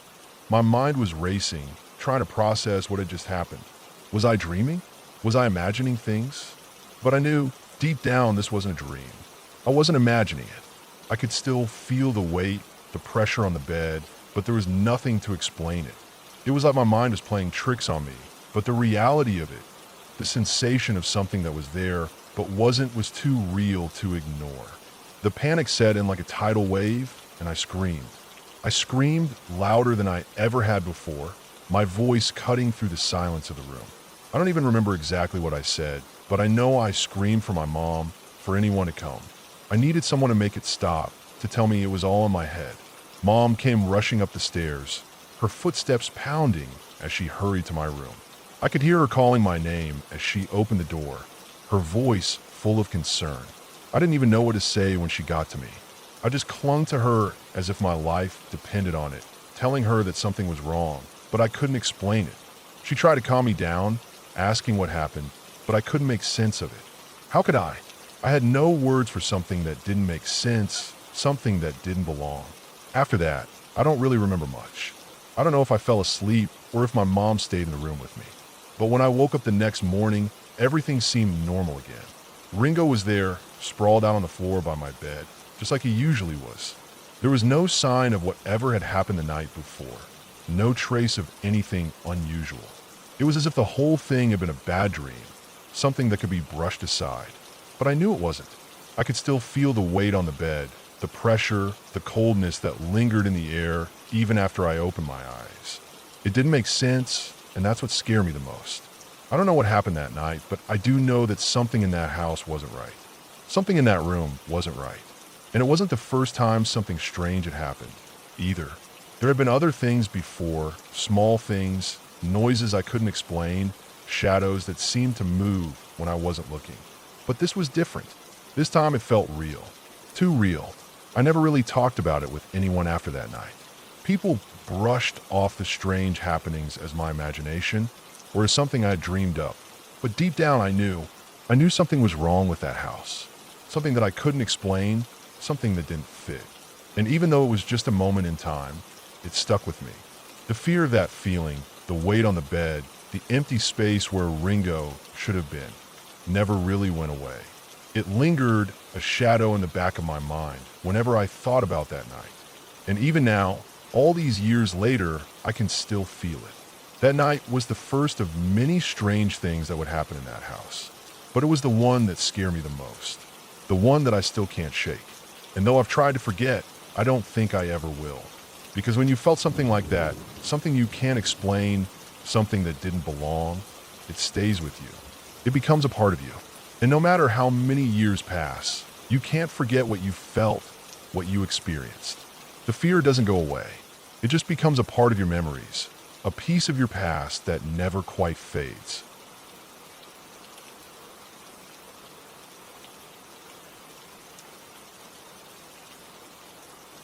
I remember the first time Jay told me about the house.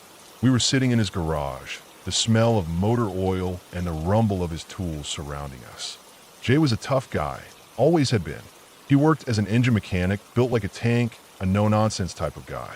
But when he started talking about this place, his voice had a tremble to it that didn't belong. It was strange to see him like that. Jay was a man who could tear apart an engine in his sleep, but this was different. Even now, I can't shake the feeling that something was off about that house, something I couldn't understand at first, but Jay clearly did.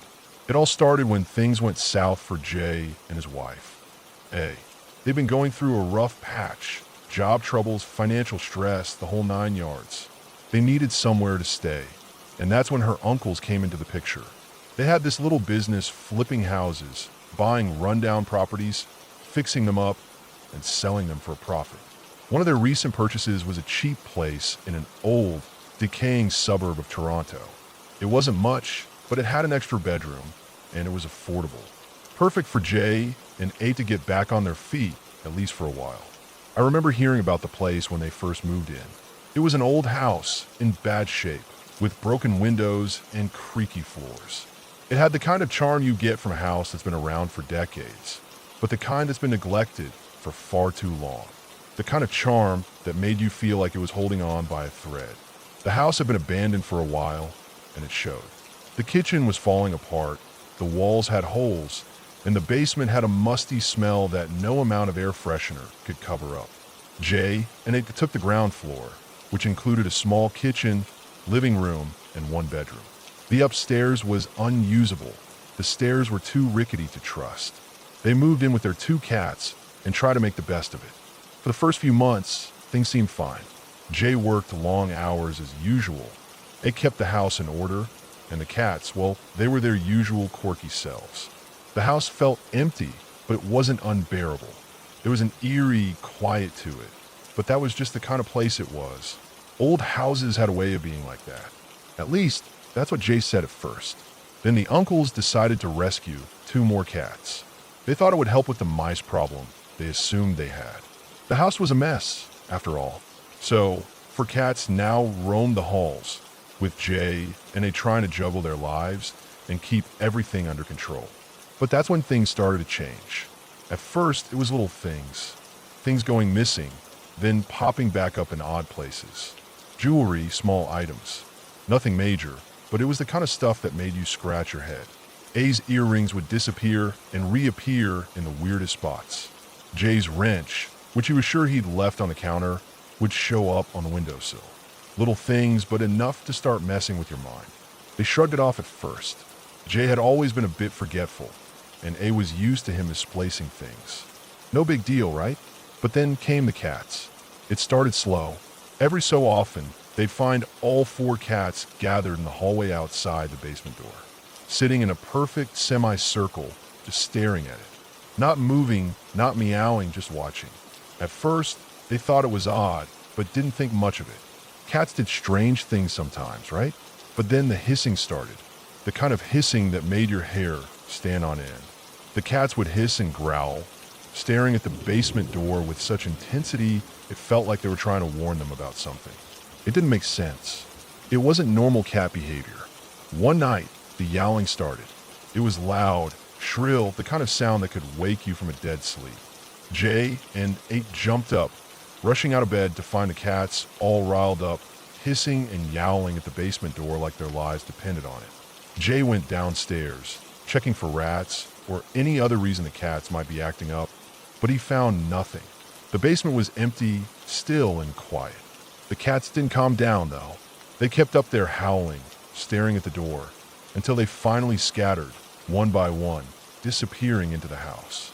Jay was confused. It was worried, but they didn't know what to make of it. It was just cats, right? The next night, it happened again. The cats were lined up at the door, hissing, growling, and pacing back and forth. Something was off. Jay decided to check out the basement, thinking maybe there was something there the cats didn't like. He couldn't find a thing. No rats, no mice, just the same old musty basement with its cracked walls and broken light bulb. He thought it might be time to call someone in. That's when the uncles hired the exterminator. The guy came in, set up some traps, laid down poison, and gave them his usual spiel about keeping the cats out of the basement. He didn't explain why, just that it was best to keep them away. That's when Jay and A realized something odd. No matter what, the cats never crossed the basement threshold. Even when the door was wide open, they'd never go down there. It was like they knew something they didn't. Jay and A had never even seen the cats show any interest in the basement, despite it being so close. It was like an invisible line they wouldn't cross. But then things got worse. Much worse. One night, it was downstairs doing the dishes when she heard the sound of footsteps. They were heavy, like someone running, and they were coming from upstairs. Then, the sound of someone thundering down the stairs, full speed, heading straight for the basement door. The door slammed with such force that it shook the walls. The noise was so loud it made it drop a dish, which shattered on the floor. She yelled up at Jay, annoyed, thinking he was being his usual clumsy self. But then, the strangest thing happened. About 20 seconds later, Jay walked downstairs from the other side of the house, asking if they had fallen or something. He'd been upstairs with the uncles, helping them install some shelves. A's heart sank. She had just heard someone No, something slammed that door shut. There was no way it was Jay. He'd been upstairs the whole time. She told him what happened, but Jay wasn't sure what to think. They went to check the basement together, but no one was there. There was no sign of anything. No broken windows, no other signs of break-in. It was as if whatever had run down the stairs and slammed the door shut had vanished into thin air. That's when they couldn't take it anymore. They packed up their things and moved out a week later. The house was sold to a developer who tore it down and built a Tim Hortons, a Wendy's, and a Subway on the site. It seemed like the house's dark history was buried for good. Years later, I was talking about the house with a coworker. She casually mentioned the place, telling the story of their time there. The coworker froze when he mentioned the location. Apparently, the house was famous. Not in a good way, but famous nonetheless. An old woman had lived there alone with her cats for years. She had been found dead in the basement, and it was clear she had taken her own life. The cats had eaten parts of her body. It was a horrible story that no one in the neighborhood ever really talked about, but everyone knew.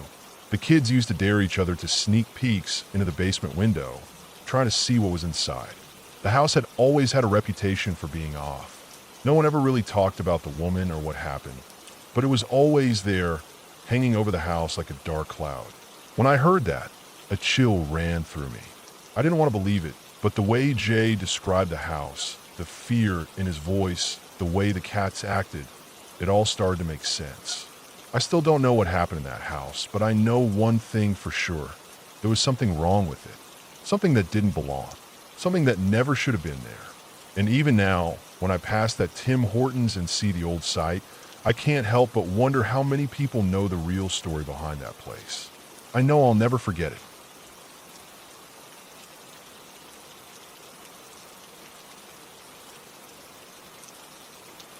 I have been volunteering at my local community police station for the past 3 years. It's not a glamorous job, but it's fulfilling in its own way. The station is small, there's no fancy equipment, no holding cells, and definitely no storage lockers. Most of the time, the constables are out on patrol or handling more serious cases elsewhere, leaving me and a few other volunteers to manage the smaller, everyday reports. Our tasks include handling minor collisions, thefts under $5,000, lost or stolen item reports, and vandalism cases. When people come in with found items like purses or wallets, we sort through them, make note of their contents, and enter everything into the system. Simple, routine work. But there was one day, a day that has stuck with me ever since. It was a slow Friday afternoon in midsummer. I was working the 3 to 7 p.m. shift, the quietest part of the day, right before the station closed. The sun was still high in the sky, casting long shadows across the street outside. As usual, there weren't many people coming in. A few minor reports were dropped off, a couple of theft cases to look into, but nothing major. I was sitting behind the front desk, flipping through a police manual on how to handle stolen property, when the door chimed, and an elderly gentleman walked in. He seemed to be in his late 70s, dressed in a well-worn jacket and a flat cap. He was holding a handbag in one hand. It's leather-worn but not torn, and he placed it on the counter with a small sigh. "I found this in the parking lot near the grocery store," he said. His voice was shaky, probably from age, but his demeanor was calm. "Thought I'd bring it in." I nodded and asked him to fill out a quick form with his contact information and the location where he found the bag. He complied and, after a few minutes, handed the form back to me, and I thanked him for bringing it in. He left with a simple wave and a mumbled goodbye. Once he was gone, the constable on duty gave me the go-ahead to check through the contents of the handbag. It wasn't uncommon for people to forget important items in their bags, so I started rummaging through it, checking the usual spots: wallet, ID, credit cards. But what I found instead was strange. The handbag was filled, not with personal items like makeup or receipts, but with small, folded pieces of paper. I unfolded the first one and saw a name, Michael Carson, followed by a phone number. I thought maybe it was a list of contacts, but there were 118 of these slips, each with a first and last name, along with a phone number on the back. I began to feel a knot form in my stomach as I flipped through the papers. Each one was identical, with no indication of who had written them or why they were all in this particular bag. I couldn't understand it. Aside from the stack of papers, there was a wallet. I opened it carefully, hoping to find some kind of ID or clue as to who the bag belonged to. Inside was a photo, a family photo, I assumed. It was of 3 Caucasian females. 2 were young children, maybe between 4 and 8 years old, and the third woman was older, appearing to be in her early 30s. The photo looked old, a bit faded at the edges, and there were no other identifying marks on the picture. But when I turned the photo over, there were some names written on the back. The woman's name was Caitlin. The younger girl's name was Sarah. The other child's name was written as Pickup, and I immediately felt an unsettling chill run down my spine. Who names a child Pickup? It seemed so wrong. I sat back in my chair, staring at the photo for what felt like an eternity. It was so peculiar, so out of place. Why had this person, whoever they were, left a photo of these 3 women in a bag full of names and numbers? I couldn't stop myself from wanting to find out more. I decided I'd do something I normally wouldn't, call numbers. I started dialing one after the other. I didn't expect much, maybe a few wrong numbers or people who didn't remember the name. But each call was the same. Every person I reached claimed to have no idea who these people were. No one knew of a woman named Caitlin or any of the 2 children, Sarah and Pickup. Some of the people were polite enough, but most were confused, even annoyed by the call. A few hung up without saying anything. I didn't stop though. I kept dialing, trying to make sense of this bizarre list of names. I must have called at least 40 people before I started feeling the weight of it all. 1/3 of the numbers were out of service, and a large portion of the others simply didn't answer. It was maddening. I tried asking around, hoping someone might recognize any of the names, but nothing. Not a single lead. After hours of fruitless calling, I finally had to stop. It was almost time for the station to close, and I had no answers. I couldn't figure out what the connection was. Why was this random person's bag filled with the names of strangers? What did it all mean? Was it a coincidence? Was it something else entirely? I spoke to the constable about it. He didn't know what to make of it either. He suggested we submit the description of the bag and its contents to the police system, but he was just as stumped as I was. Over the next few weeks, we reached out to the authorities in nearby areas, trying to see if anyone else might have heard of these names or of a missing family. But no one came forward. It was frustrating. How could no one know who these people were? How could there be a photo of them, along with all those names, and not a single connection to be found? I kept going over the details in my head, but it didn't make sense. There were no family ties. There were no criminal backgrounds. There was no pattern, no reason for this to exist. Eventually, the case went cold. We closed the file, filed everything away, and threw the bag out. But the questions never went away. The whole thing was just so strange, so deeply unsettling.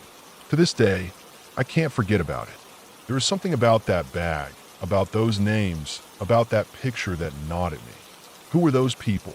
Why did they seem to be connected to this random assortment of strangers? I've often wondered if I should have done more, maybe kept calling, but tried harder to find out where the bag had come from. But the truth is we never found out anything. The names didn't connect. The photo didn't lead anywhere. And in the end, it was just another mystery lost to time. But every time I think back to that day, to the strange unease that I felt while going through the bag, I can't help but feel that maybe we missed something. Maybe that was a story that needed to be uncovered, but it just slipped through the cracks.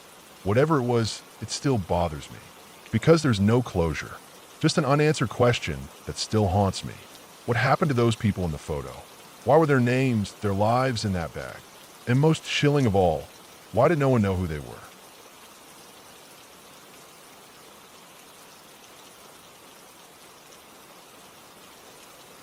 That night felt different even before I went to bed.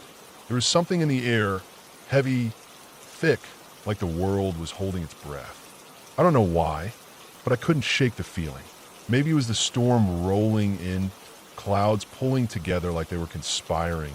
Maybe it was just the weather, but everything about it felt off.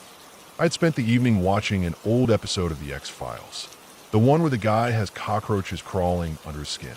I'd seen it before, but that night it felt a little more real, a little too close to home. That episode, with its eerie music and the creepy way they made the alien abduction feel so possible, It stuck with me. And as I lay in bed, the storm was just starting to ramp up outside, a low rumbling building in the distance. By the time I finally decided to go to bed, the wind was picking up and the sky had grown darker than usual. I was 12, but it didn't matter. I wasn't scared of storms. I had never been. But tonight, the hum in the air seemed to vibrate through my bones, like the storm wasn't the only thing alive. I settled under my blanket and stared at the ceiling. I couldn't sleep. Every time I tried to close my eyes, all I could see was the episode I just watched. Those roaches, the creepy guy, and then the images of aliens grays with their big black eyes standing in a cold, sterile room. I tried to push those thoughts away, but my mind wouldn't let them go. I ended up tossing and turning for what felt like forever until I finally drifted off, despite the storm outside. That's when it started. The dreams. Not just any dreams, but alien abduction dreams. They weren't like normal nightmares. This was something deeper, something that felt too real. One moment, I was lying in my bed, and the next, I was somewhere else. I couldn't see it clearly, but I could feel the cold, metal surface beneath me. I was lying flat on my back, my arms stretched out, and I couldn't move. I couldn't speak, couldn't even breathe properly. Panic set in when I realized I wasn't alone. Above me, I saw the gray shapes. They were taller than I expected, looming over me. Their skin was smooth, like the way the moon looks when it's shining through a cloud. Pale, almost glowing. Their faces were perfectly still, and their eyes, they were huge like black pools that swallowed everything. I couldn't look away. The light above me was so bright that I couldn't make out anything except their faces. There was a strange buzzing sound in the background, almost like electricity coursing through the air, and the light, so intense, so white, felt like it was pouring down directly on me. It hurt, not in a way that was painful, but in a way that made me feel small and powerless. It was like my body couldn't process what was happening. I couldn't breathe. I couldn't move. I couldn't even scream. Then, everything went black. It wasn't like I woke up. It felt like something was yanking me out of that moment, ripping me away from whatever was happening, and I felt myself falling. I wasn't sure how long I'd been out or where I'd gone. There was just this deep, empty feeling like something had pulled me apart and left me to float in a void. Suddenly, I was awake, but it wasn't like I had woken up from a dream. I didn't feel the comfort of my bed. I didn't feel the familiar surroundings of my room. I woke up with a jolt, gasping for air, and there was this bang, this huge, deafening bang, and the sound seemed to shake the whole house. My body tensed up, my heart racing. I couldn't breathe. The air felt thick, charged, and the light, this harsh, blinding light, was coming from everywhere. I shot up out of bed, my body trembling. I glanced around, disoriented. The storm outside had intensified, the wind howling, and the house seemed to be vibrating with energy. The light was the weird part. It wasn't like any light I'd ever seen. It was bright, almost painfully bright, like someone had turned on a spotlight right outside my window.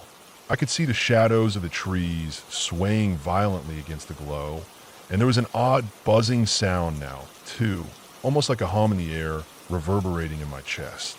I felt a strange pull to go outside, like I needed to see where the light was coming from. Something deep inside me told me I couldn't just stay in my room. I had to go. So, without thinking, I grabbed my slippers, threw on a hoodie, and ran to the balcony. We lived in a 2-story house, and my room was on the 2nd floor with a wide balcony that overlooked the backyard. I pushed open the sliding door and stepped outside, the cold air hitting me all at once. The storm had picked up and rain was falling in sheets, but the light outside was brighter than anything I had ever seen before. It was so bright that I could see everything like daylight had been stretched over the entire neighborhood. The air smelled sharp, electric.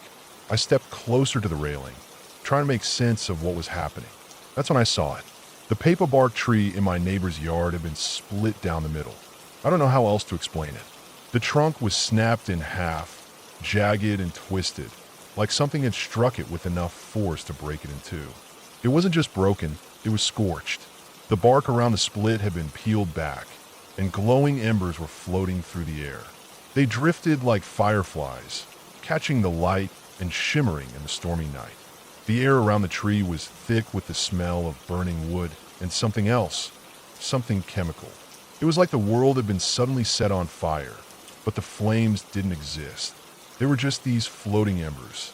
I stood there for a moment, unsure of what to do. My heart was racing. My skin felt tight, like the air was pressing down on me. The whole neighborhood was silent, except for the hum of electricity and the wind whipping through the trees. I could feel the ground trembling under my feet. Then I heard it, a crackling sound, like the earth itself was splitting open, followed by another bang. This one was even louder, sharper. My ears rang, and for a split second I thought I felt something in my chest, like my heartbeat had skipped a beat, or maybe something had just jolted through my entire body. My first instinct was to run back inside, but I couldn't look away from the tree. It had been struck, no doubt about it.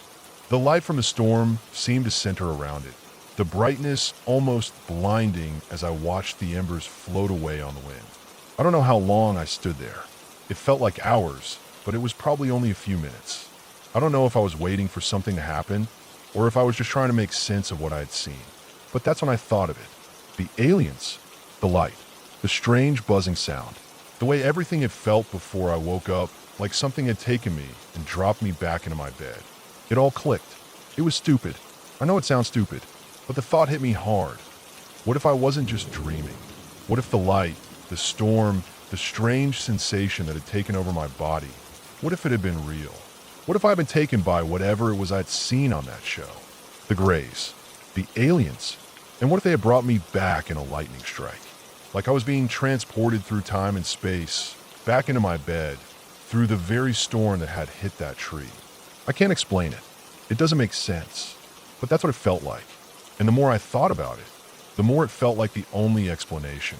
After a while, the lights started to fade. The storm didn't stop, but the intensity of it eased. I stood there on the balcony for what seemed like a long time, trying to make sense of everything. The world felt different. The air felt heavier, like something had shifted, and I was left with the remnants of whatever had just happened. The next morning, I asked my parents about the storm. I asked if they'd heard any strange noises or seen anything unusual. They just shrugged it off, saying it was just a bad storm, and maybe lightning had struck the tree. They didn't believe me, of course. No one did. And I never told anyone else about the dreams or the strange feeling that came with them. The memory of that night faded, like most things do, buried under the weight of everyday life. But every now and then, I think back on it. That bright, blinding light, the buzzing in the air, the feeling of being somewhere else, somewhere I couldn't explain. I still wonder if there's more to that night than I'll ever understand. Maybe the aliens did take me. Maybe they did drop me back, right in the middle of that storm. But who knows? The truth is, I'll never be sure. All I know is that night wasn't like any other. And I'll never forget the way it felt when I stood there on the balcony, looking at the tree, thinking maybe I wasn't the only thing that was struck by that lightning.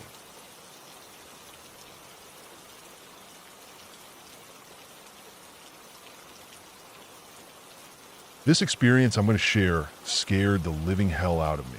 It was almost 8 years ago, back when I was 20. Sometimes, even now, I can't help but wonder what the hell was really going on.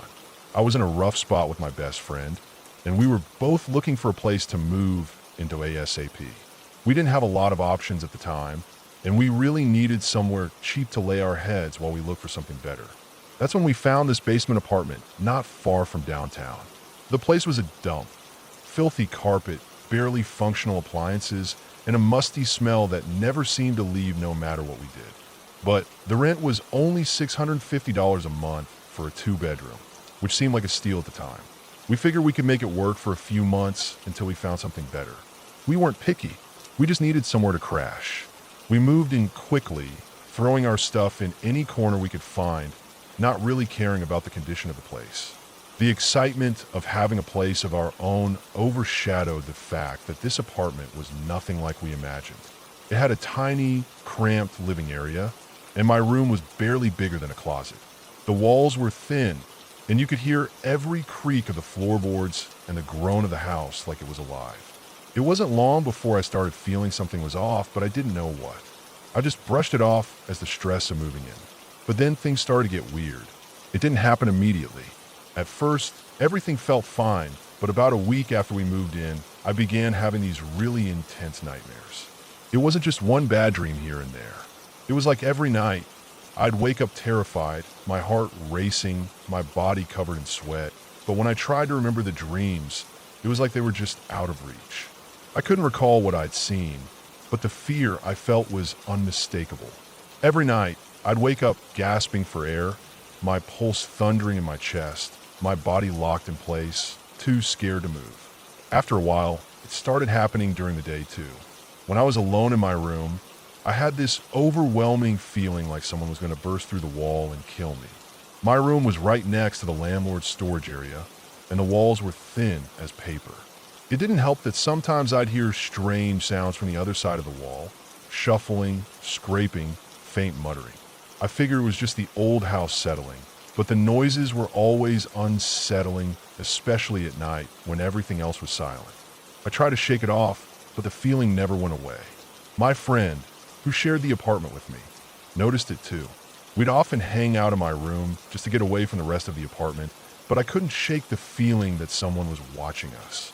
We'd sit in my room, the door cracked open, and it always felt like there was someone on the other side. I couldn't put my finger on it, but I just felt unsafe. We figured it was probably just the strange vibes of the apartment. At night, when I let the dog out in the backyard, I noticed something strange.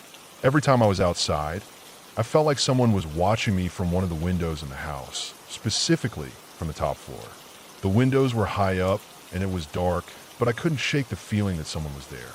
Sometimes I'd look up and swear I saw a shadow move in the window, even though no one was supposed to be there. The weird thing was my roommate started noticing it too. We'd both step outside, the dog pulling at the leash, and we'd both glance up at the top floor, feeling that eerie sense that someone was watching us from behind the curtains. It never made sense. We didn't know who would be up there, but it was enough to make both of us uneasy. Then there was our friend, the one who would hang out with us all the time. He had become a regular at our place, staying over almost every night. He was the kind of guy you'd expect to bring a little security to any situation, but even he started feeling weird about the apartment. One night, the three of us went out like we usually did.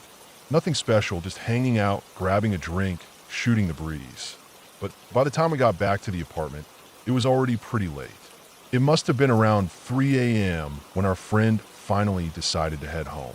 My roommate and I stayed up for a bit, talking and unwinding, realizing we were likely going to sleep in the next morning. So, we decided to let the dog out for a quick pee before we went to bed. I didn't think much of it. We let the dog out the back door, and I stood there, holding the leash, watching the dog do her thing. But something caught my eye.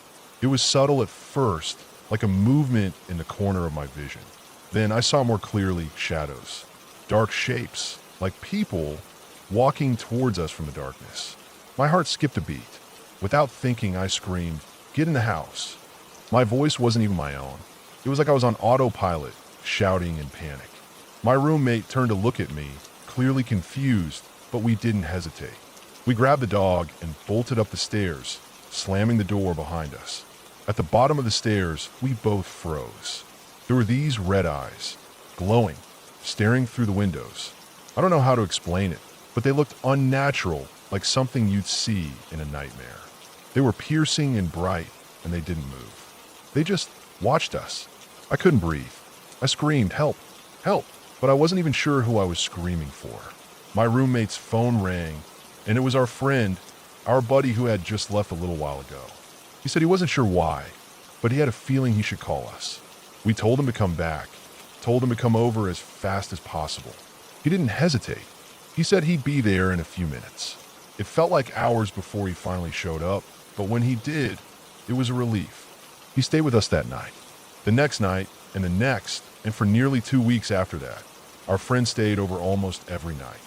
I don't know what it was about that place, but we couldn't shake the feeling that the landlord, or someone in the building, was watching us. It was like they were always around, lurking just beyond our vision. We kept hearing strange noises, and there was this constant sense of unease, like the walls were closing in on us. We decided to move out as soon as we could. We didn't feel safe there anymore.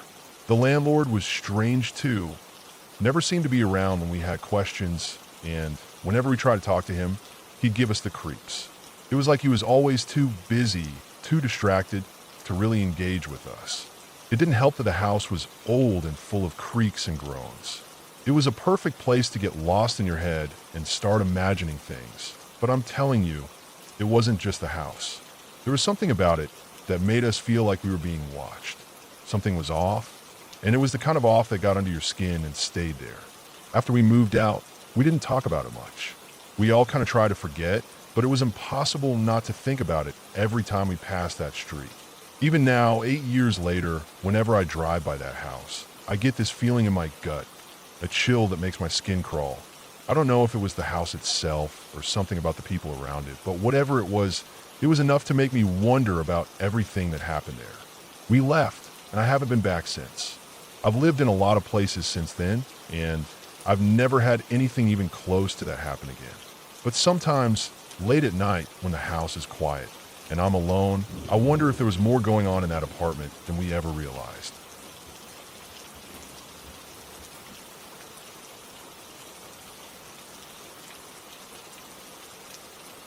It was the fall of 2007, and my son, only 5 at the time, and I decided to take a walk through the woods near our house.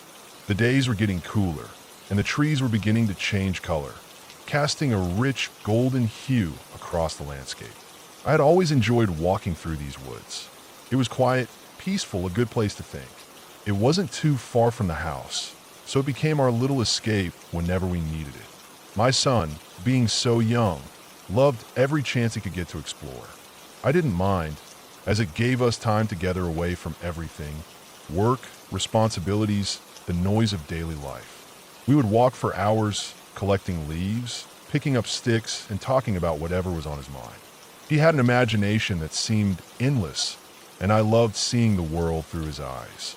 Sometimes, I'd look at him and marvel at how innocent he was, how everything seemed like an adventure. On this particular day, we had been walking for about an hour when he tugged at my sleeve and said, "Dad, I want to show you something." I smiled, thinking he had found another stick or rock he wanted to keep. I had been down these woods countless times and knew every path, but I also knew how his little adventures went. So I leaned down and told him, "All right, show me, buddy." He grinned and started walking off the trail, heading into a part of the woods I hadn't explored in years. I raised an eyebrow, but followed him anyway, curious.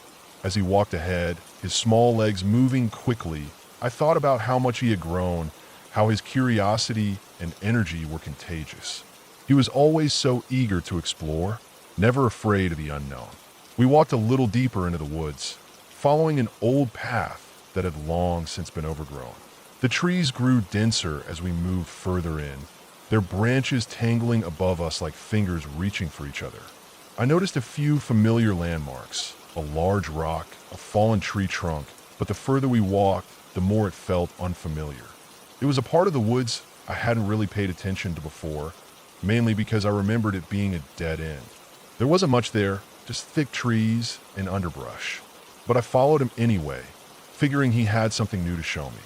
The path twisted and turned, almost like it was pulling us in deeper. It didn't feel right. Something in my gut told me we had gone farther than I'd ever been before. I stopped for a moment, wondering if I should turn back, but then my son looked back at me, smiling, urging me on. He seemed so sure where he was going. It was strange because he was only 5. He shouldn't have known the woods this well, at least not on his own. Eventually, we came to a small clearing, and I couldn't believe my eyes. There in front of us stood a dilapidated house. Well, it looked more like a shack, really. The roof had holes in it, and the walls were weathered and peeling, covered in moss and vines. The windows were cracked, and the door was hanging on one hinge. It was the kind of place you'd expect to see in a horror movie, abandoned and forgotten. My heart skipped a beat as I looked at it, wondering how in the world I had never noticed this structure before. I had walked these woods for years, and I was sure this house hadn't been here the last time I passed by. It felt out of place, like it didn't belong. I crouched down to my son's level and asked, "How do you know about this place? I've never seen it before." He turned to me, his wide eyes bright, and without hesitation, he said, "Me and Tom come here when he can't sleep. He likes to hang out here. It's his house." I stared at him, trying to process what he had said. Tom? Who was Tom? My son didn't have any friends named Tom, at least none that I knew of. I wondered if it was one of his imaginary friends, something he often talked about, but there was something unsettling about it. The way he said it so matter-of-factly made it feel real, like Tom was someone he knew, someone who was always with him. You and Tom, I repeated, a little thrown off by the statement. But you've never been out here before. How would you know this place? He shrugged and pointed toward the shack. Tom showed me. He likes it here.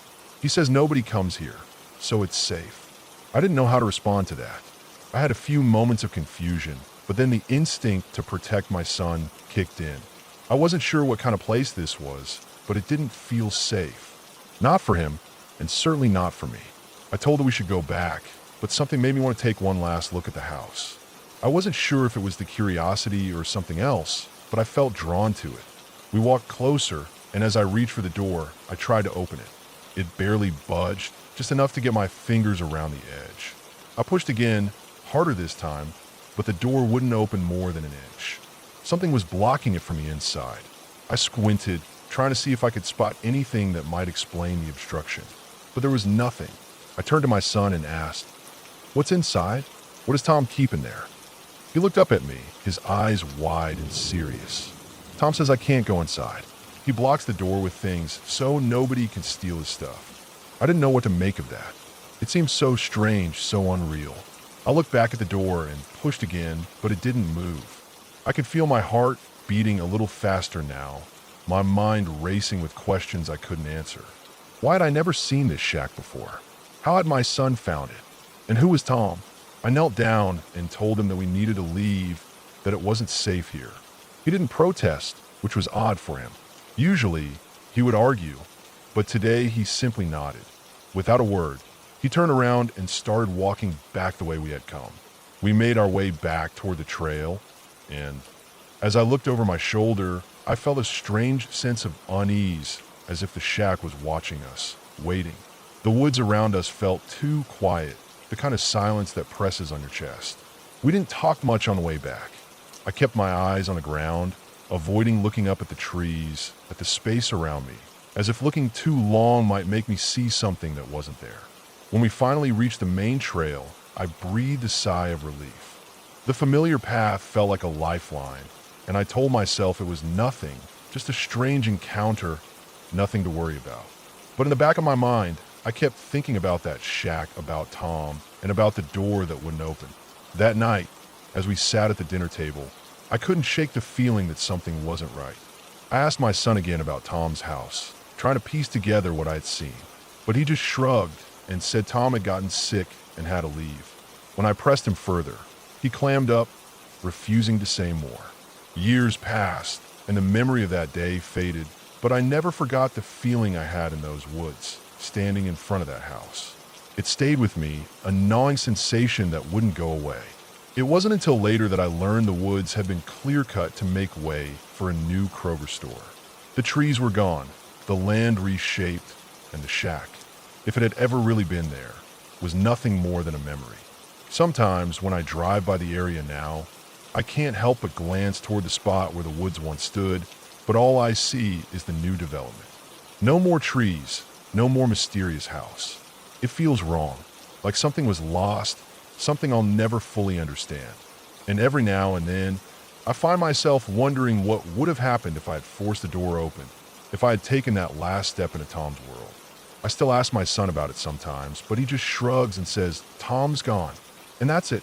The story ends there, with no explanation, no closure. But I can't help but feel like there's more to it than he's telling me. Maybe one day, when he's older, he'll remember more. Until then, I'm left with the uneasy feeling that the woods still hold secrets, and some things are better left forgotten.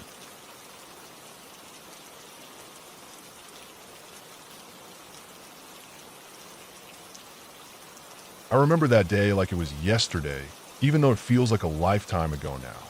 It was supposed to be a simple camping trip, just a few days in the woods with a couple of friends. We'd been planning it for weeks, and when the day finally came, we were all excited to leave the city behind. We didn't have much of a plan, honestly. A bit of hiking, some campfires, and just getting away from everything. The location was a spot we'd picked out on a map, far enough from civilization that no one would bother us, but close enough that we could make it there in a few hours. We didn't want anything fancy, no resort, no cabins, just a remote patch of forest with a small creek running through it. It sounded perfect. The drive there was long, but the scenery was beautiful. As we got further from the city, the roads became narrower and more winding, the trees pressing closer to the road. The kind of trees that stretch tall and thick, blocking out the sky. There's something unsettling about that, but we were too caught up in the excitement to notice. When we finally arrived, the sun was beginning to dip below the horizon, casting long shadows over the forest floor. We didn't waste any time setting up camp. It was just the basics: tents, sleeping bags, a campfire pit. The whole setup felt a little rushed, but we were so eager to be out there that it didn't matter. As the night set in, the air grew cooler, and the forest seemed to come alive with sounds. The rustling of leaves, distant calls of animals, and the crackling of our campfire were the only things we could hear. We sat around the fire, talking about everything and nothing, feeling completely at ease. That was, of course, until we heard something. It was barely noticeable at first, just a faint rustling in the brush beyond the edge of the campsite. We all paused, listening. At first, we brushed it off. It could have been a raccoon or maybe a deer passing through. But then it came again, a little louder this time. I didn't want to say anything, but I could feel the tension building between us. It wasn't right. We decided to go check it out. It was stupid, I know, but none of us wanted to be the one to stay behind and be labeled as scared. So we grabbed our flashlights and started walking towards the sound. The forest seemed different now, darker somehow, even with our lights cutting through the trees. The rustling had stopped, but there was something unsettling about the silence that followed. We walked further, our footsteps muffled by the thick layer of leaves on the ground. Every time one of us stepped on a twig, it felt like it echoed for miles. I don't know how long we walked, maybe 10 minutes, maybe 20, but then we saw it. A figure. It was standing off in the distance, half hidden by the trees. At first, I thought it was just a trick of the light, but as we got closer, I realized it was a person. Or at least, it looked like one. The figure didn't move, just stood there, facing us. The air felt suddenly thick, as if the forest itself was holding its breath. I wanted to call out, but something stopped me. There was something off about the way it stood. It was too still, too rigid. We stopped in our tracks, unsure of what to do. My heart was pounding in my chest. There was no way this person had gotten so far into the woods without us noticing. There was no trail that led through this part of the forest, no roads. How had they gotten here? I wanted to turn and run, but I didn't want to be the first to back out. So we stood there, staring at the figure, who still didn't move. I could feel the hairs on the back of my neck standing up. Something wasn't right. Then, without warning, it turned and began walking away, slowly disappearing into the trees. We watched, frozen, as it vanished from sight. After what felt like an eternity, we decided to head back to camp. We didn't talk much on the way back, each of us lost in our own thoughts, but the unease lingered. When we got back, everything seemed normal, but didn't feel normal. The campfire was still burning, the tents were still set up, but the air felt different. Heavier. We all sat around the fire, but no one really spoke. The sounds of the forest, once soothing, now seemed menacing. Every crackle of the fire, every rustle of the leaves, made us jump. It wasn't long before we decided to call it a night, retreating to our tents and trying to sleep. But sleep didn't come easily. Every noise kept me awake, every snap of a twig or rustle in the bushes making my heart race. I don't know how long I lay there, staring at the ceiling of my tent, listening to the night. But eventually, I must have drifted off. I woke up in the middle of the night to the sound of something outside. My heart immediately started pounding. I lay there, trying to convince myself that it was just an animal, just a deer or a raccoon. But the sounds kept getting closer, closer to the tent.